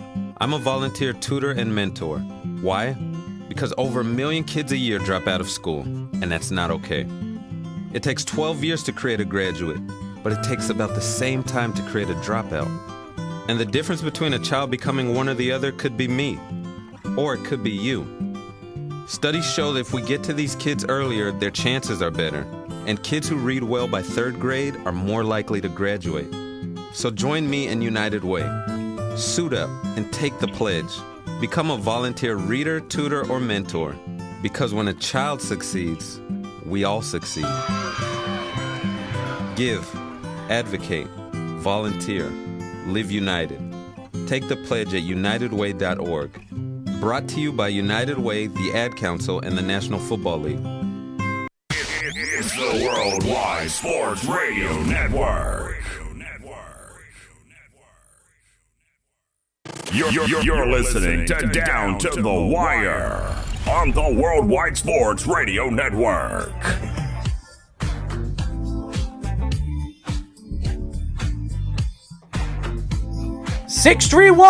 Yes. 631-965-4990. As you know, this is Down to the Wire. We are live every single Monday and Tuesday from 6 p.m. to 8 p.m. Eastern Standard Time. As you guys know, you can reach us by going to our website at www.worldwidesportsradio.com. Well, we have our special guest. He's on the phone right now, and he is the voice of the Cleveland Cavaliers, Tim Alcorn. What's up, Tim? Hey, it's good to talk to you guys. Hope you're doing well and staying safe. Absolutely. Hopefully this is almost over, Tim. Well, I think we got a long ways to go, but we'll let the scientists and medical professionals and those who know a lot more than we do lead the way. But yeah, hopefully we've got a bright road ahead. Oh, we can only hope. Well, Tim, I want to know, my first question for you is, what do you think about The Last Dance? I mean, this has been a great documentary. Yesterday it was the 3rd and 4th episode. I thought it was very impressive, very well drawn, and really, you get to learn a lot about Phil Jackson, Jerry Krause. What did you think about this documentary so far? Well, I think it's been terrific. And when you have the amount of information and the amount of footage they have, it allows you to go through an entire 10-hour series. I mean, that's really in-depth. And I'm an older guy, so I lived through a lot of this. I know last night was the shot, as we call it here in Cleveland, when Michael Jordan knocked out the Cavaliers. And so that still gets talked about to this day. And when Jordan sitting behind that basket in the media section. And one of these days, I'm going to slow that thing down, that famous highlight, and look for myself. But no, it has been so well done. And obviously, to get a behind-the-scenes look, as folks have been able to see here for, 2 Sundays now, last Sunday and last night, I think it has been tremendous. Tim, moving on to the current Cavaliers, it was a big thing with at the beginning of the season with John Beeline and him and the Cavs with the young players. They had a scuffle. Are you surprised Beeline resigned quickly like he did? And also, are you surprised a former college coach and a good college coach at Michigan had trouble with young players? Well, to answer your first question first, was I surprised that he resigned when he did? Yeah, I think everybody was. He had been on the job less than a year, and certainly I think Coach Beeline knew the situation that he was inheriting once he came on board. But that being said, to say you understand it is a lot different than having to go through it. And John Beeline is a Class A person. He's a Class A coach. But I think his background and his resume is such that he is so used to winning, he found it difficult, number one, transition to the NBA just as far as the number of games and the lack of practices. And number two, going through a rebuilding, retooling type of process like the Cavaliers are going through. So, yeah, I was surprised. And then number two, as far as college to NBA, I think a lot of coaches have had that problem. They say, they meaning the coaches, oh, I can handle this. Coaching basketball is coaching basketball, but most of them have found out it's a lot different.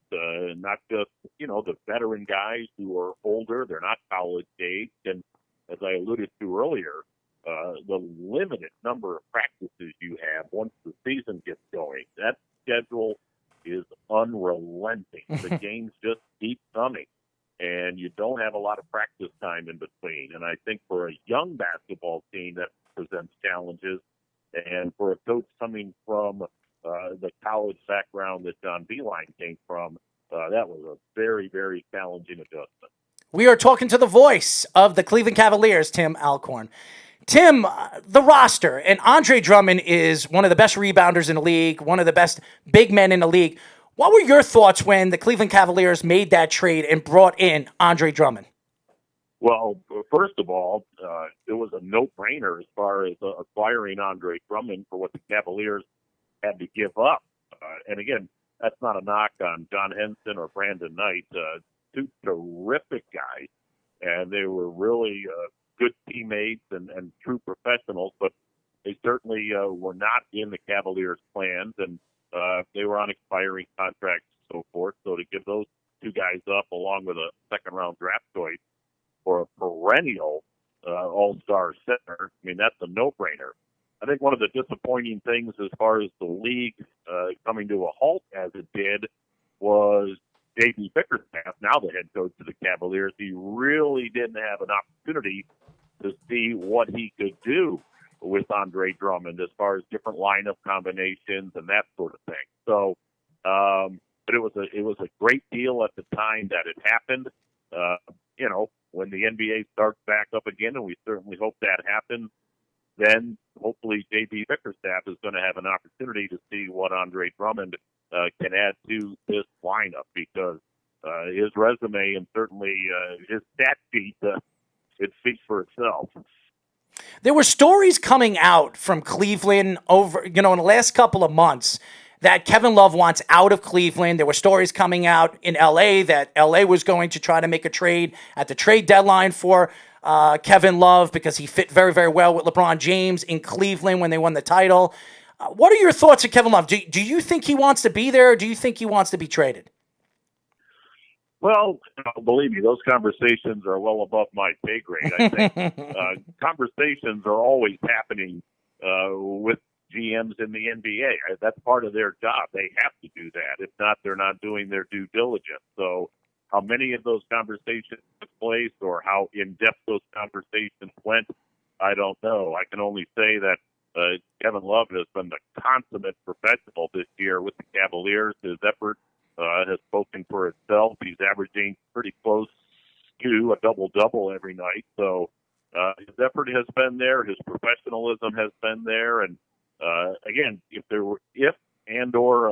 when the trade discussions took place, I'm sure that dialogue was healthy, but you're not doing your job as a GM, number one, if you don't pick up the phone when people call, and perhaps on the other side, you're not doing your job if you don't dial somebody else to inquire as to the availability of a player. I think that happens all the time.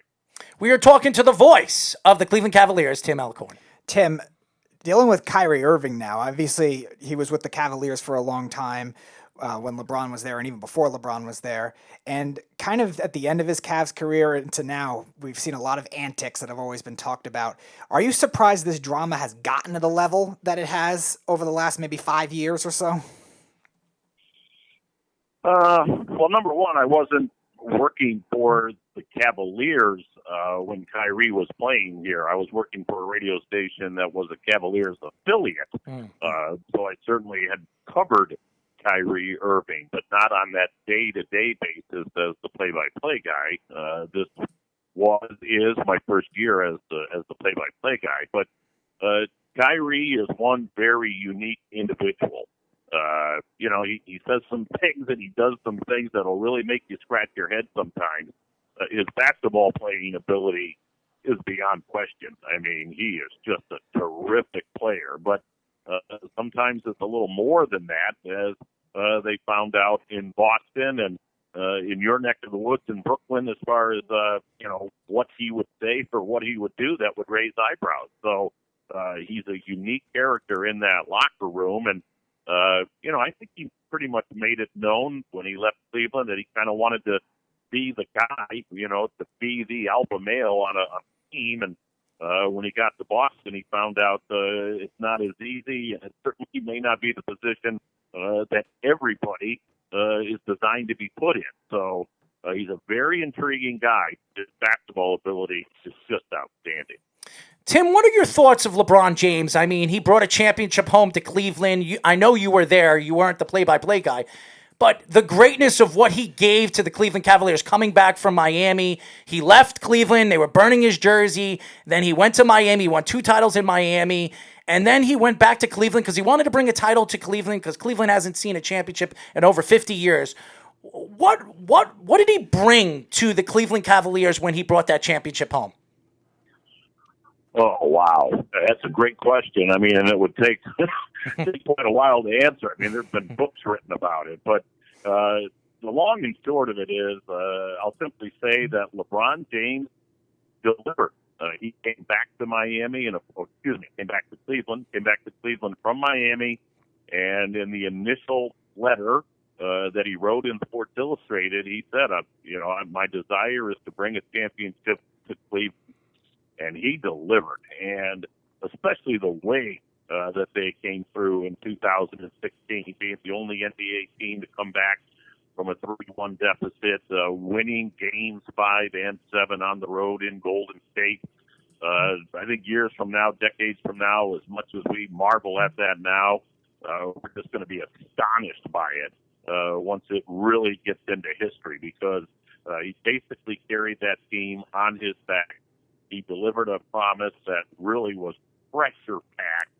And, again, the first time he left, it certainly didn't go over well, but not that fans were happy to see him leave the second time, but he delivered that championship to Cleveland as he promised, and his basketball playing ability, he'll go down as one of the greatest ever. And certainly he may be in L.A. now, but he's an Akron/Cleveland guy, and I think he'll always have a connection with this fan base and with this city. Tim, judging that series, when did you feel like there was ever any confidence that they could come back? Because obviously no team did come back from down 3-1. Were you thinking they were going to come back at any point, or were you still thinking, no, it's the Warriors, they're a 73-win team, they'll get it done at some point? When did you think that the Cavs could come back? That's a great question. I mentioned earlier that I was working for an affiliate station on the Cavs radio network during that time, and I was doing a live pregame show on the floor of Rocket Mortgage Fieldhouse during every NBA playoff game, including the finals. And when we were on the floor for Game 5, I'll be the first to tell you, I thought the NBA season was going to come to an end that night. I thought Golden State was going to win it in Cleveland. And when the Cavs won Game 5, I still think there was a lot of doubters. Like, well, you're going to go out there and win, or you're going to come back home and win Game 6. I should say, when we were on the floor for Game 6, I truly felt they were going to win it. Even when and then I thought, boy, now it's one game. And I have a theory. I don't know if it's right or not. I think everybody has a theory, but I have a theory if it's a one-game series and you've got the best player on the floor, you've got a really good shot. And, I don't think there's any doubt in 2016, keep in mind, Golden State didn't have Durant at that time, that LeBron was the best player on the floor and in the league. And you go out to Golden State, and I think it's been well documented. He told those guys when they left Golden State in Game 5, you find a way to get us over the hump in Game 6, and I'll carry us in Game 7. And, boy, he did. It was just amazing. So, I'll say once they won Game 6, I actually had a pretty good feeling they were going to win Game 7 out in Golden State because, man, the pressure really went on the Warriors at that point. We are talking to the voice of the Cleveland Cavaliers, Tim Alcorn. Tim, I've watched Colin Sexton play for years in college. I mean, this is college and high school ball. This is a kid that I followed for years, and they drafted him a couple of years ago, and he's turned into a sensational point guard. A lot of people didn't think that this kid was going to really develop into the player that he is today. What are your thoughts to him as a player in the NBA? Well, I think Colin Sexton has come a long way. You've got to remember, like most college players now, he didn't have a lot of experience coming into the NBA, kind of learning on the fly. In fact, he just turned 21 in the month of February. So, he's still got a long road ahead of him. But he really closed out the 18-19 season on a flourish. He was playing very, very well after the All-Star break. Late February, March, and then, of course, the year ended in April, and he had a terrific back half of the campaign. Now the Cavaliers draft Darius Garland in the first round of the draft last June, so Garland and Sexton have to get used to playing with one another as far as, a very young backcourt this year, Garland the rookie, and Sexton in only his second year.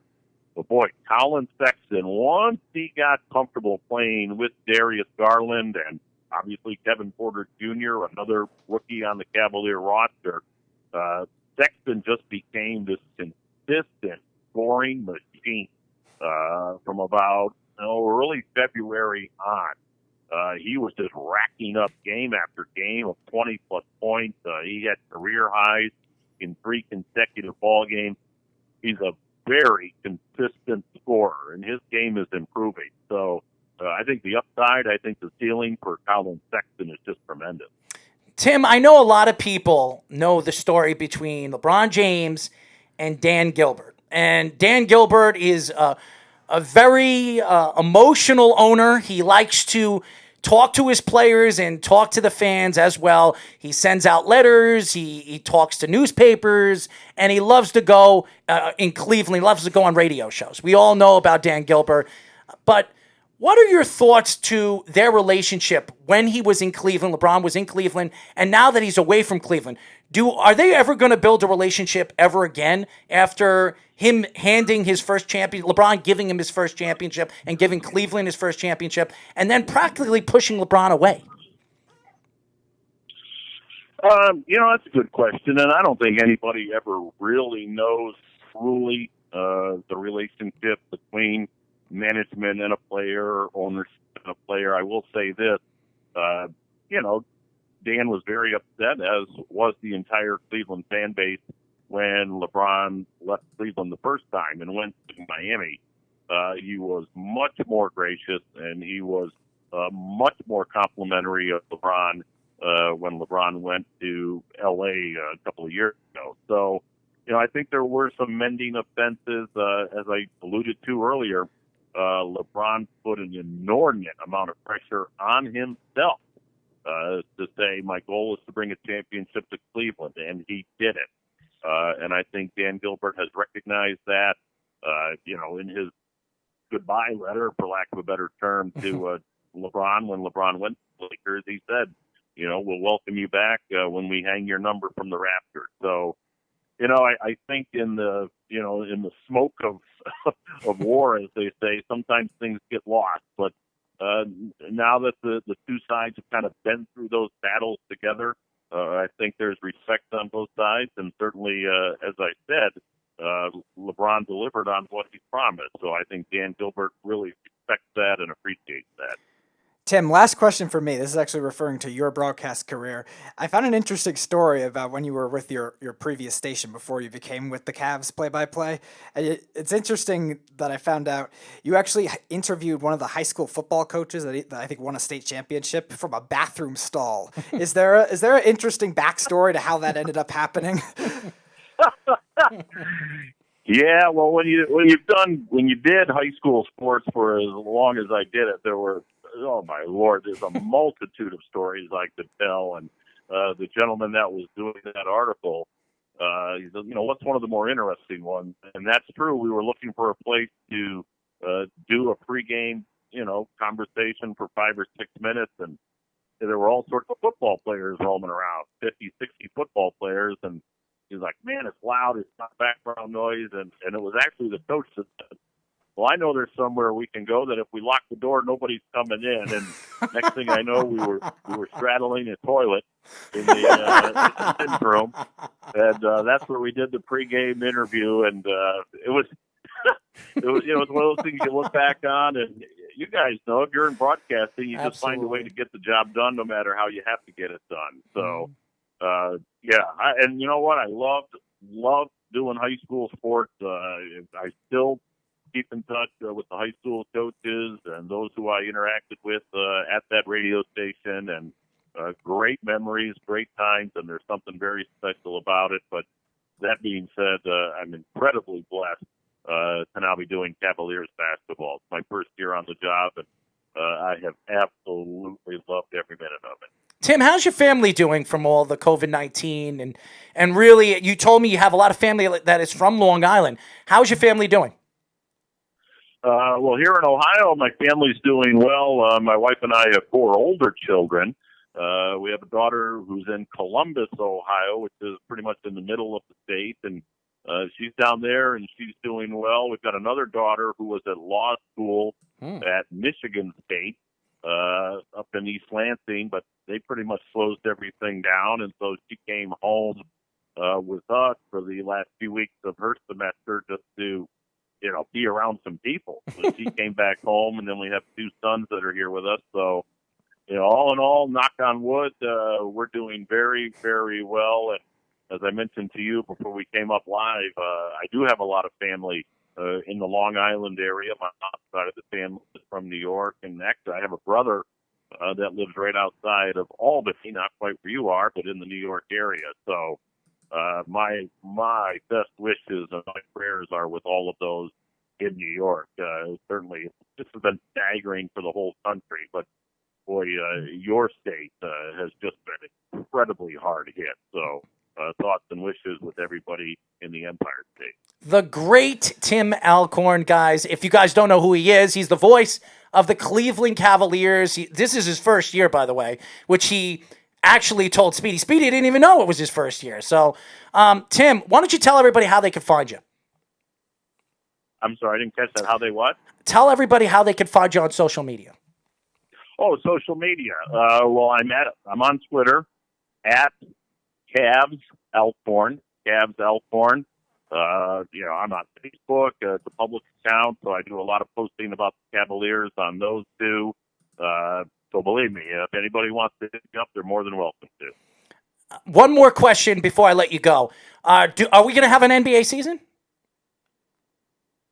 Well, I think that's the great question, not only for the NBA, but really the American society as a whole, as far as when we're coming back and what will it look like when we come back. I know NBA Commissioner Adam Silver has said he'll look at things on May 1st, which will be this Friday. There'll be an evaluation as far as what will be the direction going forward. But I couldn't even harbor a guess because I don't think anybody really knows what the future holds, be it the NBA, the NFL, Major League Baseball, or in any line of work. It's just this moment of uncertainty in our nation's history. But I think if we listen to the medical experts and listen to the scientists and do what they suggest and the warnings that they heed, I think we'll all make it through just fine. But this certainly has been devastating, and so as I mentioned earlier, not just for New York but for everybody, thoughts and prayers. So NBA basketball certainly keeps not only the franchises, the players, and the employees of the franchises in mind, but the fans. So all that being said, we'll see. I think that's the best answer that really anybody has at this point. Well, if we have a season, I would love to get you back on and talk some Cleveland Cavalier basketball. Oh, man, I would love to do it. You guys have been fun, and I appreciate you reaching out to me. And, again, to everybody on Long Island or wherever they may be listening, stay safe and be well. Thank you, Tim, for joining us.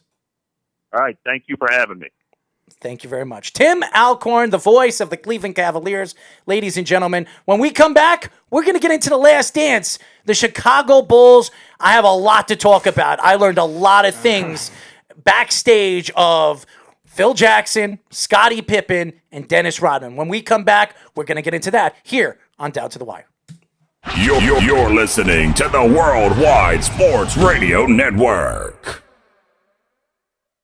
Be fearless at MMA Long Island and Seituha Karate. Located at 28 Colt Court in Ronkonkoma, MMA Long Island is the martial arts school for you if you want to learn combat-proven techniques, build confidence, discipline, and self-esteem while learning real martial arts to fight back against bullies, predators, and peer pressure. MMA Long Island offers group and private lessons for all ages and levels in traditional Goju-Ryu Karate, MMA, and self-defense. MMA Long Island is one of Long Island's most affordable martial arts schools. There are no promotion, belt, or membership fees, and family discounts are available. All classes are taught by 7th degree black belt Sensei John Benedict with over 30 years teaching experience. So whether you want to get in the ring or protect yourself and your family, MMA Long Island can help you reach your goals. Visit MMALongIsland.com. That's MMALongIsland.com or call or text 516-381-9660. That's 516-381-9660. Hi, this is Terry Crews, actor, former football player, game show host, father of 5, and all-around big dude. I'm also an expert on drama. I know all kinds of drama. There's the good kind that comes with having a house full of kids. There's the bad kind like season-ending injuries. There's the necessary kind like having an agent in Hollywood. And there's silly drama like the drama around my percolating pectorals. And then there's the drama you can skip. Skip the drama that comes with not having your high school diploma or equivalency. Find free adult education classes near you and finish your high school diploma. Visit finishyourdiploma.org. Or text diploma to 97779. Message and data rates may apply. Reply STOP to opt out. That's diploma to 97779. And leave the drama to actors like me. Brought to you by the Dollar General Literacy Foundation and the Ad Council. Adopt US Kids presents Multiple Choice Parenting. Your daughter just had her first breakup. Do you A, put yourself in her shoes? How could he do this to you? And for Sheila, she has split ends. B, console her. Oh, sweetie, this is going to happen a lot. 4, maybe 5 more times before you get married. C, take charge. Got to get this all straightened out. Give a little talking to, man to man, mano a mano. Hey, Steve! Is now a good time? No? Okay, no problem. Bye. Or D, help her find a new boyfriend. I know a great place to meet boys. The internet. Nice, single boys. Never mind. How about some ice cream? As a parent, there are no perfect answers. But you don't have to be perfect to be a perfect parent. Thousands of teens in foster care will love you just the same. For more information on how you can adopt, visit adoptuskids.org. A public service announcement from the U.S. Department of Health and Human Services, Adopt U.S. Kids, and the Ad Council. This is you over 30 years ago. Are we there yet? Are we there yet? And this is your mom when you drive her back from therapy. Are we there yet? Are we there yet? Are we there yet? Roles change without us noticing, and in your new role, we help you help. AARP gives you the information to help care for your mom so that you can have patience with her, just like she did with you. Visit aarp.org/caregiving or call 1-877-333-5885 to get practical health and wellness tips to provide even better care for your loved one. Are we there yet? Remember, visit aarp.org/caregiving. AARP, we help you help. A public service announcement brought to you by AARP and the Ad Council. When I was little, I didn't talk for a long time. I liked things to always be the same. Anything new or different would scare and upset me. I was very sensitive to lights and sounds. It was almost like I had bigger eyes and ears than everyone else. So I built secret hiding places where nothing could get in. I didn't like looking people in the eye. It made me feel uncomfortable. I'd throw big tantrums over little things like when my socks didn't match. Sometimes I'd do the same things over and over. Until one day, I found out I had autism. My family got me help. Slowly, I learned how to live with it better. You can see signs of autism in children as young as 18 months. Early intervention can make a lifetime of difference. Learn the signs at autismspeaks.org/signs. Brought to you by Autism Speaks and the Ad Council. It's Thursday night, and you're grabbing drinks with some friends. Started off with a pitcher for the table, which quickly becomes two. There's pool.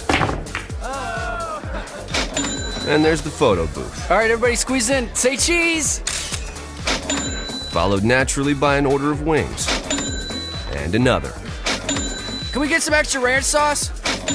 Then there's the ceremonial nightcap. So what are we doing this weekend?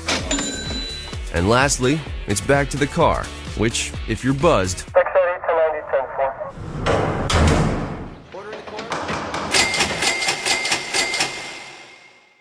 could be the most expensive night of your life.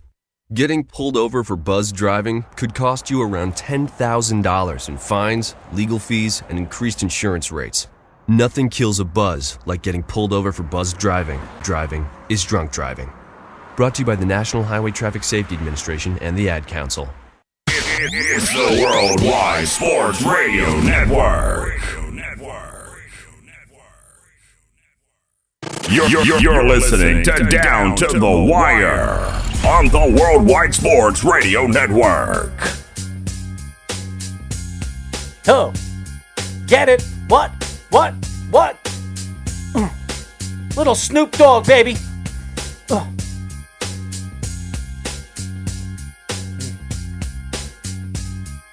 Me, Speedy, are here for Down to the Wire. Flick that, don't wire. I'm not a rapper, ladies and gentlemen. 631-965-4990. This is Down to the Wire. We are live every single Monday and Tuesday from 6 p.m. to 8 p.m. Eastern Standard Time here. We're here in New York. We're live in New York, Long Island, New York. Ladies and gentlemen, as you guys know, you can call our show, 631-965-4990. And you can follow us by going to all our social medias from Facebook, Twitter, Instagram, Snapchat, YouTube, Worldwide Sports Radio Network. Now I want to get into The Last Dance. I really wanted to get into this last because there was so much we learned about the Chicago Bulls that a lot of people probably did not know in the 98 Chicago Bulls team. And I knew a lot about Dennis Rodman. I actually hung out with Dennis Rodman twice in the Hamptons. I was DJing. What color was his hair then? Purple. Nice. It was purple. And he was dating, what's her name again? Carmen or Carmen Madonna? Electra. Okay. He was dating Carmen Electra. I met Carmen Electra. And he's one of the funniest and most entertaining people you can hang out with. I believe it. And he likes to drink and he likes to have a little bit of fun. But Dennis Rodman, you learned a lot about him. Not only, well, first of all, He wasn't a bad boy when he came into the NBA. This was a quiet guy that wanted to learn the game, wanted to learn through people like the Isaiah Thomases, the Bill Lambiers, the John Sallys of the world.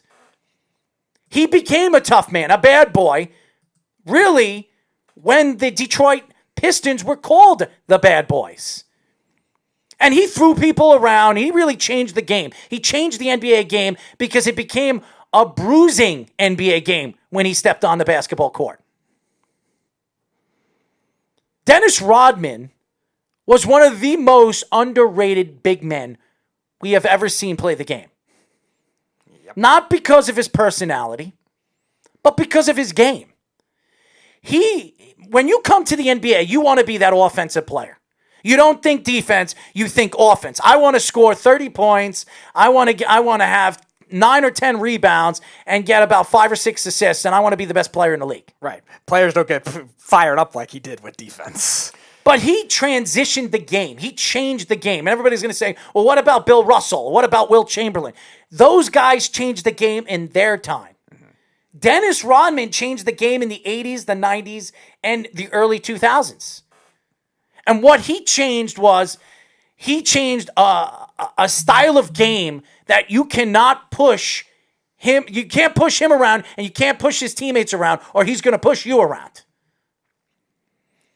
And when he was traded from Detroit to the San Antonio Spurs, and only played with San Antonio Spurs for a couple of years, and then was signed by the Bulls, and everybody was saying, how is Michael Jordan going to work with him? How is Scottie Pippen going to work with them? Because of all the backlash they've had over the years with the Detroit Pistons. The hatred, the rivalry, just everything. You just didn't know what it was going to be, and especially with his personality.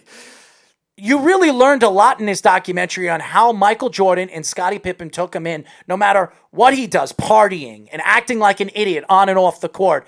They took him in as a brother and really changed the chemistry of what this team was in the early 90s when they were champions, 91, 92, and 93, before Jordan retired and came back. He gave them that personality they never had. Dennis Rodman gave them that. The Chicago Bulls in the 90s, I hated them because I grew up a New York Knicks fan. Mm-hmm. And in the years of Charles Oakley, and yes, Charles Oakley played with Michael Jordan in the early 90s, in the late 80s. He was a part of the Chicago Bulls. And he's Michael Jordan's best friend. Michael Jordan will tell you that. Charles Oakley is Michael Jordan's best friend. But those years with the New York Knicks, with the Kiki Vanderways, the Xavier McDaniels, the Anthony Masons, the John Starks, the Charles Smith, the Charles Oakleys, the Knicks could never get over the hump against the Chicago Bulls team. And if you're watching this documentary, I would say 90% of the clips with the music behind it, you saw them killing the New York Knicks. So, as a New York Knicks fan, I did not like the Chicago Bulls. But now when you look at how great Michael Jordan, Scottie Pippen, and Dennis Rodman were, and some of these other players like the Tony Kukocs and the B.J. Armstrongs and the Bill Cartwrights, these guys were all important pieces of this dynasty. Arguably one of the greatest basketball teams of all time. Definitely. One of probably the most intimidating because of that mentality and guys like Rodman coming over there. Because Jordan was already intimidating in himself. When you look at Phil Jackson, we all know how great Phil Jackson is. But you didn't know how he got the job. I did. I knew it. But some of the young millennials that don't know anything about the Chicago Bulls, all they know is Phil Jackson, Dennis Rodman, Scottie Pippen, Michael Jordan. That's all they know.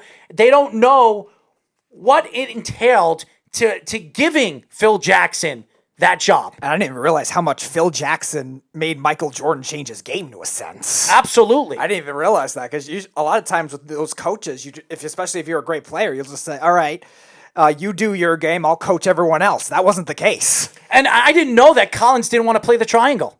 I did not know that Collins did not want to implement the triangle in his style of offense. That was one of the reasons why Collins was fired from the Chicago Bulls. Now, was the triangle something that was used before that? Yes. Even before the Phil New York Jackson? Knicks in the 70s. All right, so when Phil Jackson was a player. When he was a player, the Celtics used, they implicated the triangle in their style of offense with the Bill Russells of the world. And the New York Knicks did it in the 70s with the Reeds, the Fraziers, the Monroes, the great New York Knicks teams. But Phil Jackson, when he got the job, he changed the Chicago Bulls culture. Not to winning, because they were still getting to the Eastern Conference Finals, but they couldn't get over the hump. They couldn't beat the Detroit Pistons. They couldn't beat those good Eastern Conference teams like the Boston Celtics. When Phil Jackson took over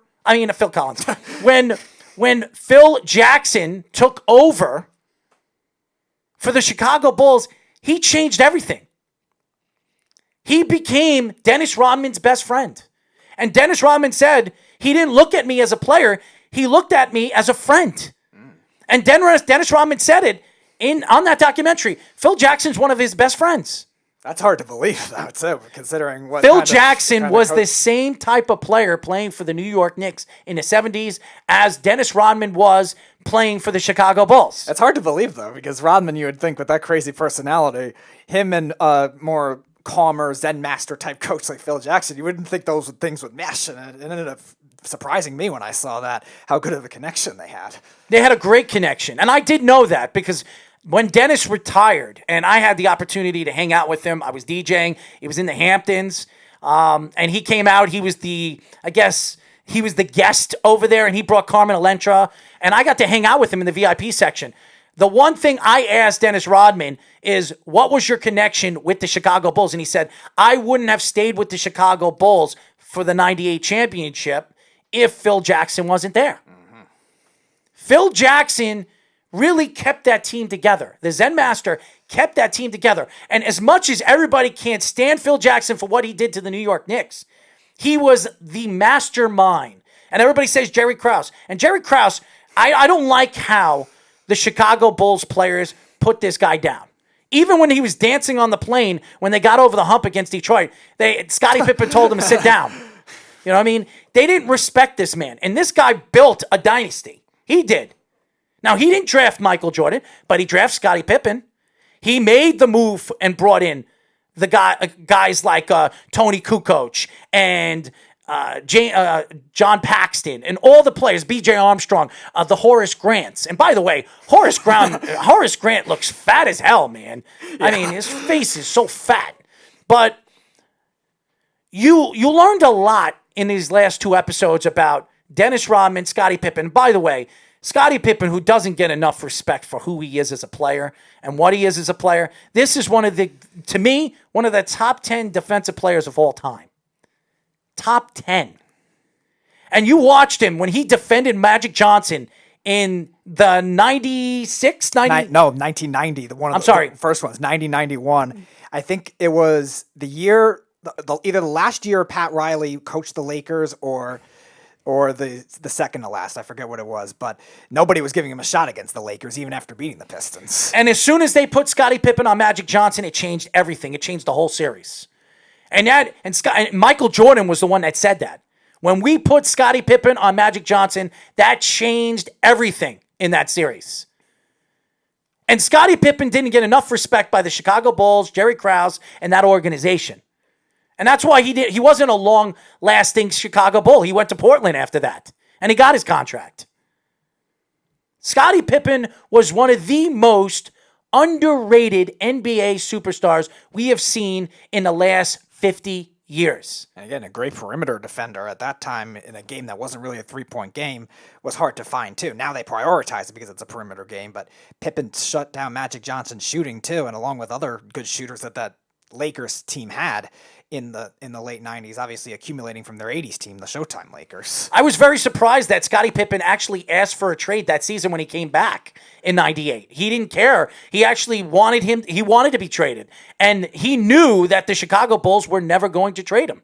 Yeah, he was holding out for 2 months, 3 months in that season because Jordan was kept kept begging him back, and then Jordan kept shunning off the media because they were asking all these questions about Pippen for the longest time. He was gone for a good while until they just showed I think it was the second one yesterday, that there was just something that told me that he said he was going to lose if he had a holdout bidding war with the team, so he just started to play at that point. And how about Michael Jordan going after Dennis Rodman, going to his hotel room? Carmen Electra saying that she was hiding behind a couch with a blanket over her head because she didn't want to see Michael Jordan. She didn't want to see Michael Jordan, and she didn't want Michael Jordan to see her in the room because she knew that Michael Jordan was going to drag Dennis Rodman out by his hair if he wasn't going to go with him. And you saw Dennis Rodman leave with him and go to the stadium with his pajamas on. Yeah, that was funny. With his pajamas on. And this is a guy that was gone for almost 48 hours. I found it interesting after that whole thing that they were saying how they were running laps and Dennis Rodman was running like full throttle even after, again, that night that he had, and the other players were just jogging and he was running full throttle. That was very interesting to me because usually you would think, all right, if this night out, you would think, he's not going to have the motivation. He was drinking, he was partying. Right. You wouldn't think you're a motivation to run like he did. You would think you'd be probably laggy and stuff like that. And he was running like 4 laps ahead of everybody. But that's the thing about Dennis Rodman I did know. He has an unbelievable motor. And that's what they said about Dennis Rodman. And Michael Jordan said, I knew that as long as Dennis was on the court, he was going to play hard. He was going to do everything he was supposed to do as a professional basketball player. It wasn't going to hold him back. And he knew that he could party for 36 hours. He could stand on the basketball court and compete with every single person on the court. That is crazy, though. Him just being able to run like that. You don't see that from everybody. Well, Dennis Rodman was a freak of nature. So was Michael Jordan. And Michael Jordan had all these security guards, and you saw also in the documentary, he had like 6 security guards following him. He's sitting down watching a basketball game on TV while these guys are surrounding him like somebody's going to attack him or bomb him up, or shoot him. It's unbelievable. Michael Jordan, what makes Michael Jordan so special is the fact, not because he was great, because we all know how great Michael Jordan was. It was his leadership that nobody knew about. And Michael Jordan said before this documentary came out that a lot of people are going to look at him differently after this documentary, for the worse.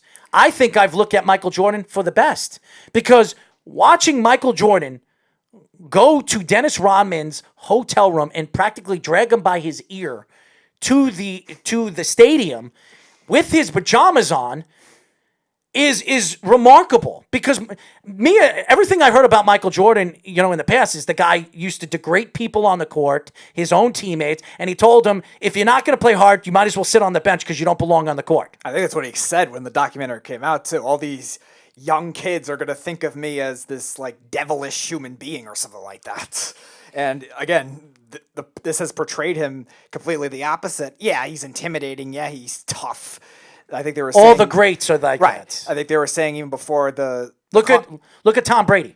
Right. Look at Tom Brady screaming on the sidelines when his wide receiver can't get an overthrown pass to his hands. Right. I mean, he blamed the receiver because he couldn't catch the ball and run the right route. I think they were saying even before the Carmen Electra hotel thing, that Michael Jordan came up to his room, or he came up to Michael Jordan and he was like trying to apologize but never did, and then Michael Jordan gave it to him, just got mad and started shouting at him after a bad loss that they had, and he was missing a lot of rebounds, and that really fired him up too. And I think they went on the 13-game win streak at that point. After that, when they were really struggling to start the season. I think they lost 4 games in a row in the beginning of the season. Right, they lost they had that bad loss. I think it was against the Pacers, and then that was because they didn't have Scottie Pippen. Yeah. And when and Dennis said that in the documentary, when Scottie Pippen came back, it wasn't no longer Michael Jordan and me. It was Scottie Pippen. I was the third wheel.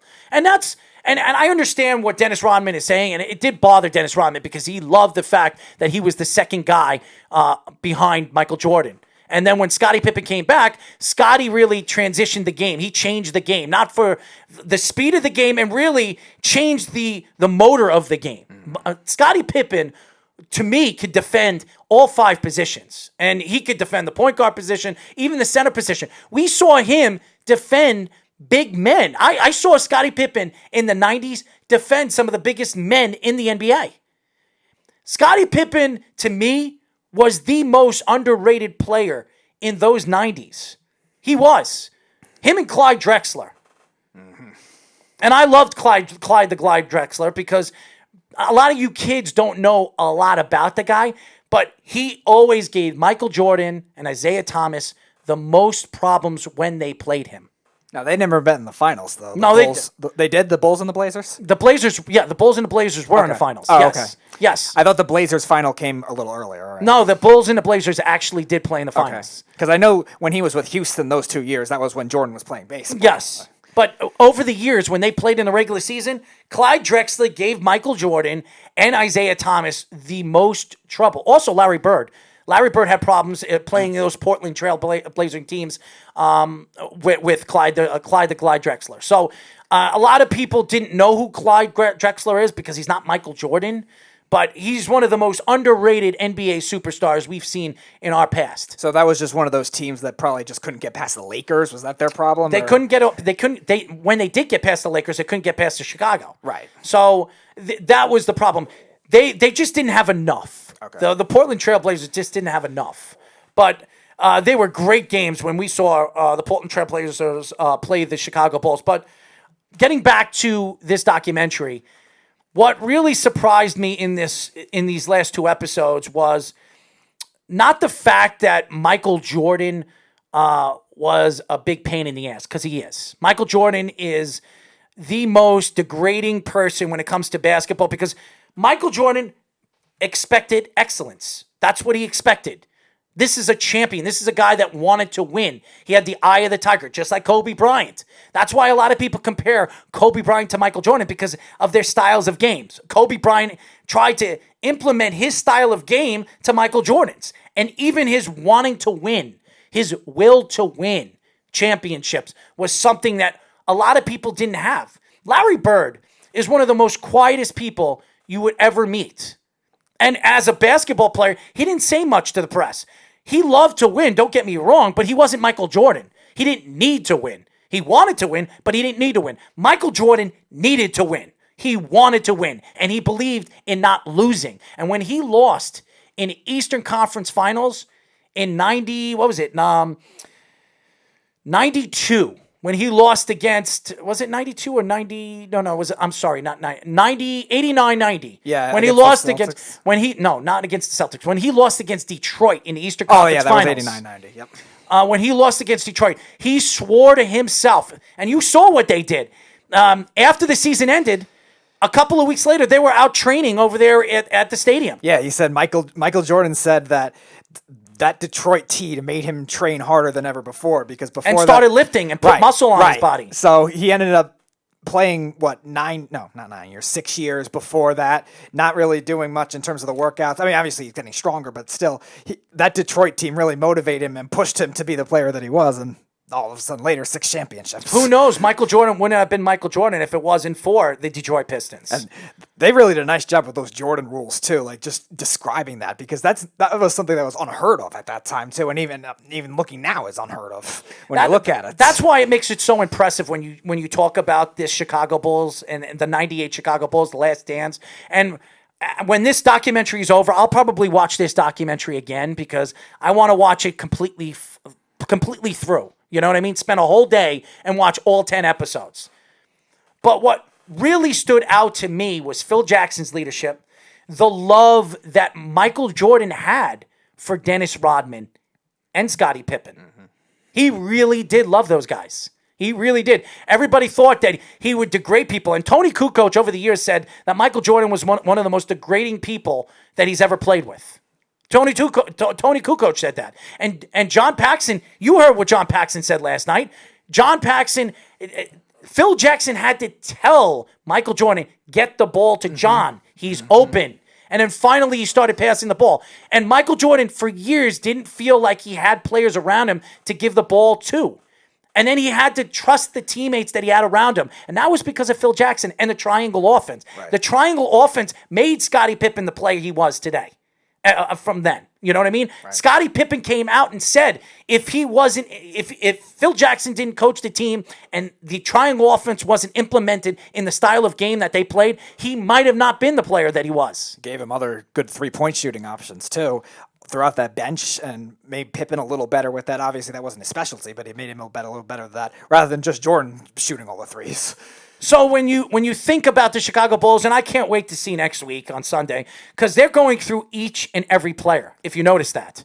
They went from, they talked a little bit with Horace Grant. Horace Grant was there. They spoke, and it's funny because Horace Grant was the big peewee of the team. If you really look at it, when Detroit was pushing him around, Michael Jordan used to pick him up and said, don't show them that you're hurt. If you show them that you're hurt, they win. They know they're winning if you show them that you're hurt. And when Scottie Pippen got slammed on the ground by Dennis Rodman, if you remember that, he didn't go and complain to the referees. He got up, he shot his foul shots, and they made sure that they did it on the score clock. That's what they did. They made sure that at the end of the game, they were up. They were going to win. They were going to sweep that Detroit Piston team. Mm-hmm. That was their mission that whole year, that nothing was stopping them. So, to me, to build a championship, yes, you need great players, but you need the heart. You need the heart to win.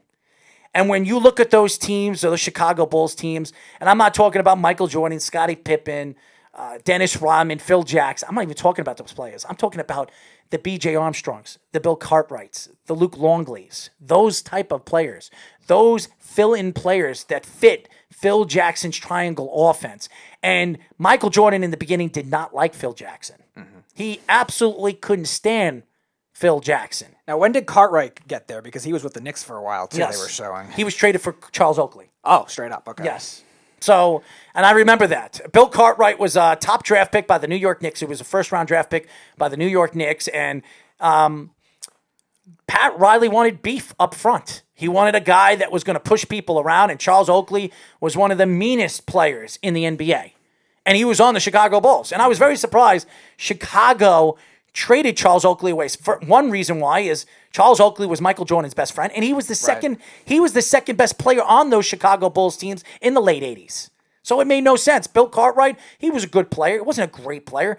Did he fit the triangle offense? You damn well he did. Damn right he did. And that's why Phil Jackson had a lot of big men on that team, because they fit the triangle offense. Guys that could play in the paint, that can move the ball from the paint to the outside and share the ball on the perimeter. That is a triangle offense. Mm-hmm.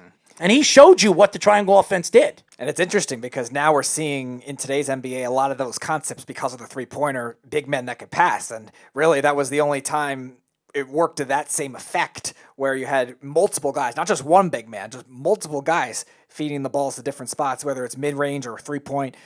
All their big men were very, very selfless in terms of knowing their role in the triangle offense and also changing it up depending on how long the shot clock was. But again, for the most part, the triangle offense was kind of faster pace where they were shooting pretty early, but they were saying, I'll move the ball too. I was very impressed with the documentary. So far, what we've seen in the first 4 episodes has been very impressive.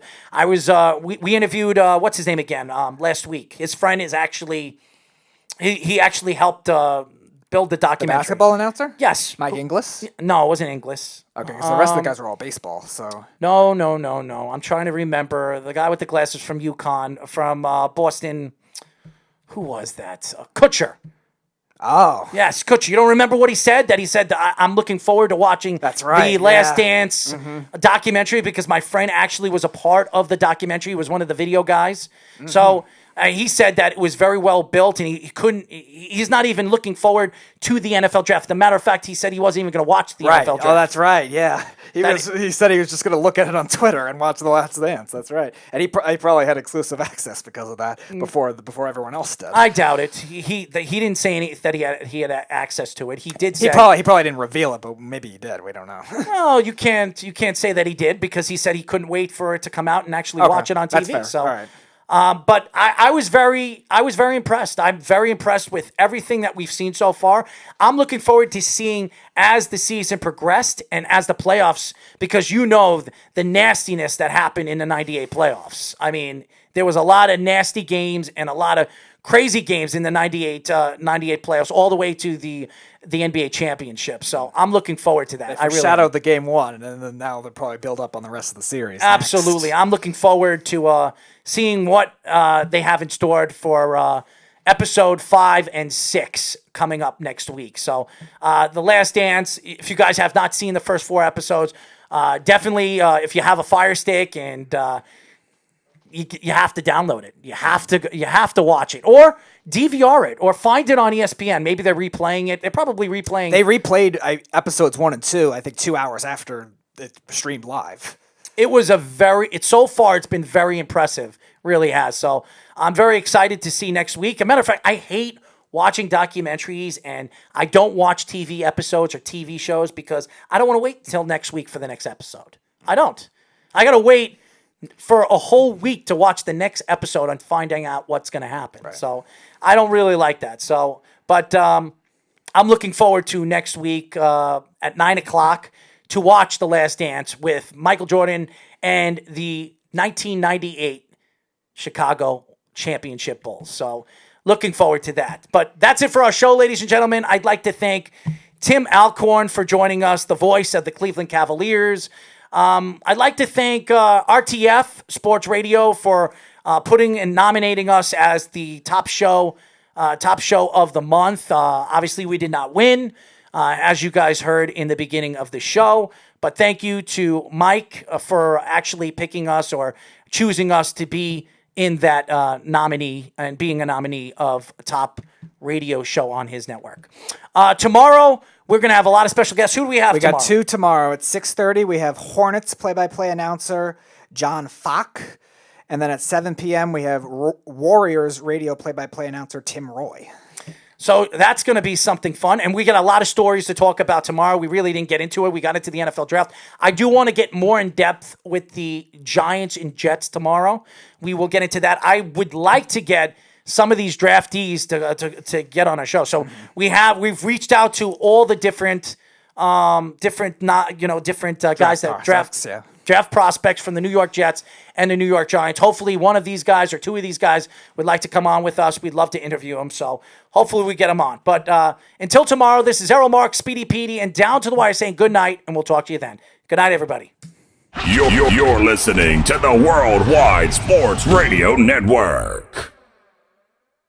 Edward Lehman has been a trusted insurance advisor for over 16 years with insurance solutions for auto, home, commercial, life, and retirement. He's located at 54 Sunnyside Boulevard, Suite H in Plainview. That's just 1,000 feet south of 495. Local agent, local advice. The time to think about insurance is before you need it. So do yourself a favor, and before you pay your next insurance bill, give Ed and his team a call, 516-935-3900, or visit him online at www.allstate.com/EL. Edward H. Lehman Insurance is your trusted insurance advisor. Do current market conditions have you nervous? Our experienced team of financial professionals at Heritage Harbor Financial Associates understands that no 2 investors are alike. We all have different goals, needs, and appetites for risk. That's why the one-size-fits-all approach does not work, especially when planning for retirement. At Heritage Harbor Financial Associates, we analyze your unique investment style so that you can work toward your individual retirement goals on your terms. Heritage Harbor Financial Associates can help you take steps to reach your retirement goals by providing a wide array of financial products to fit your needs, even for the risk adverse. Give us a call at 631-331-6599 to learn more or to set up an appointment with one of our financial professionals. You can also find us on the web at hhfa.org or on Facebook at facebook.com/hhfa.org. Our number again is 631-331-6599. That's 631-331-6599. Investments in stock, bonds, and mutual funds and variable annuities are not FDIC insured and are subject to fluctuation in value and market risk, including loss of principal. Heritage Harbor Financial Associates offers securities through AXA Advisors LLC, New York, New York. Member FINRA, SIPC. Annuity and insurance products offered through AXA Network LLC. Take a look under your bed. Find stuff under there? What about jobs? No? Now try your basement. There's a pair of overalls that overall you're not so into anymore. A perfectly good laptop that has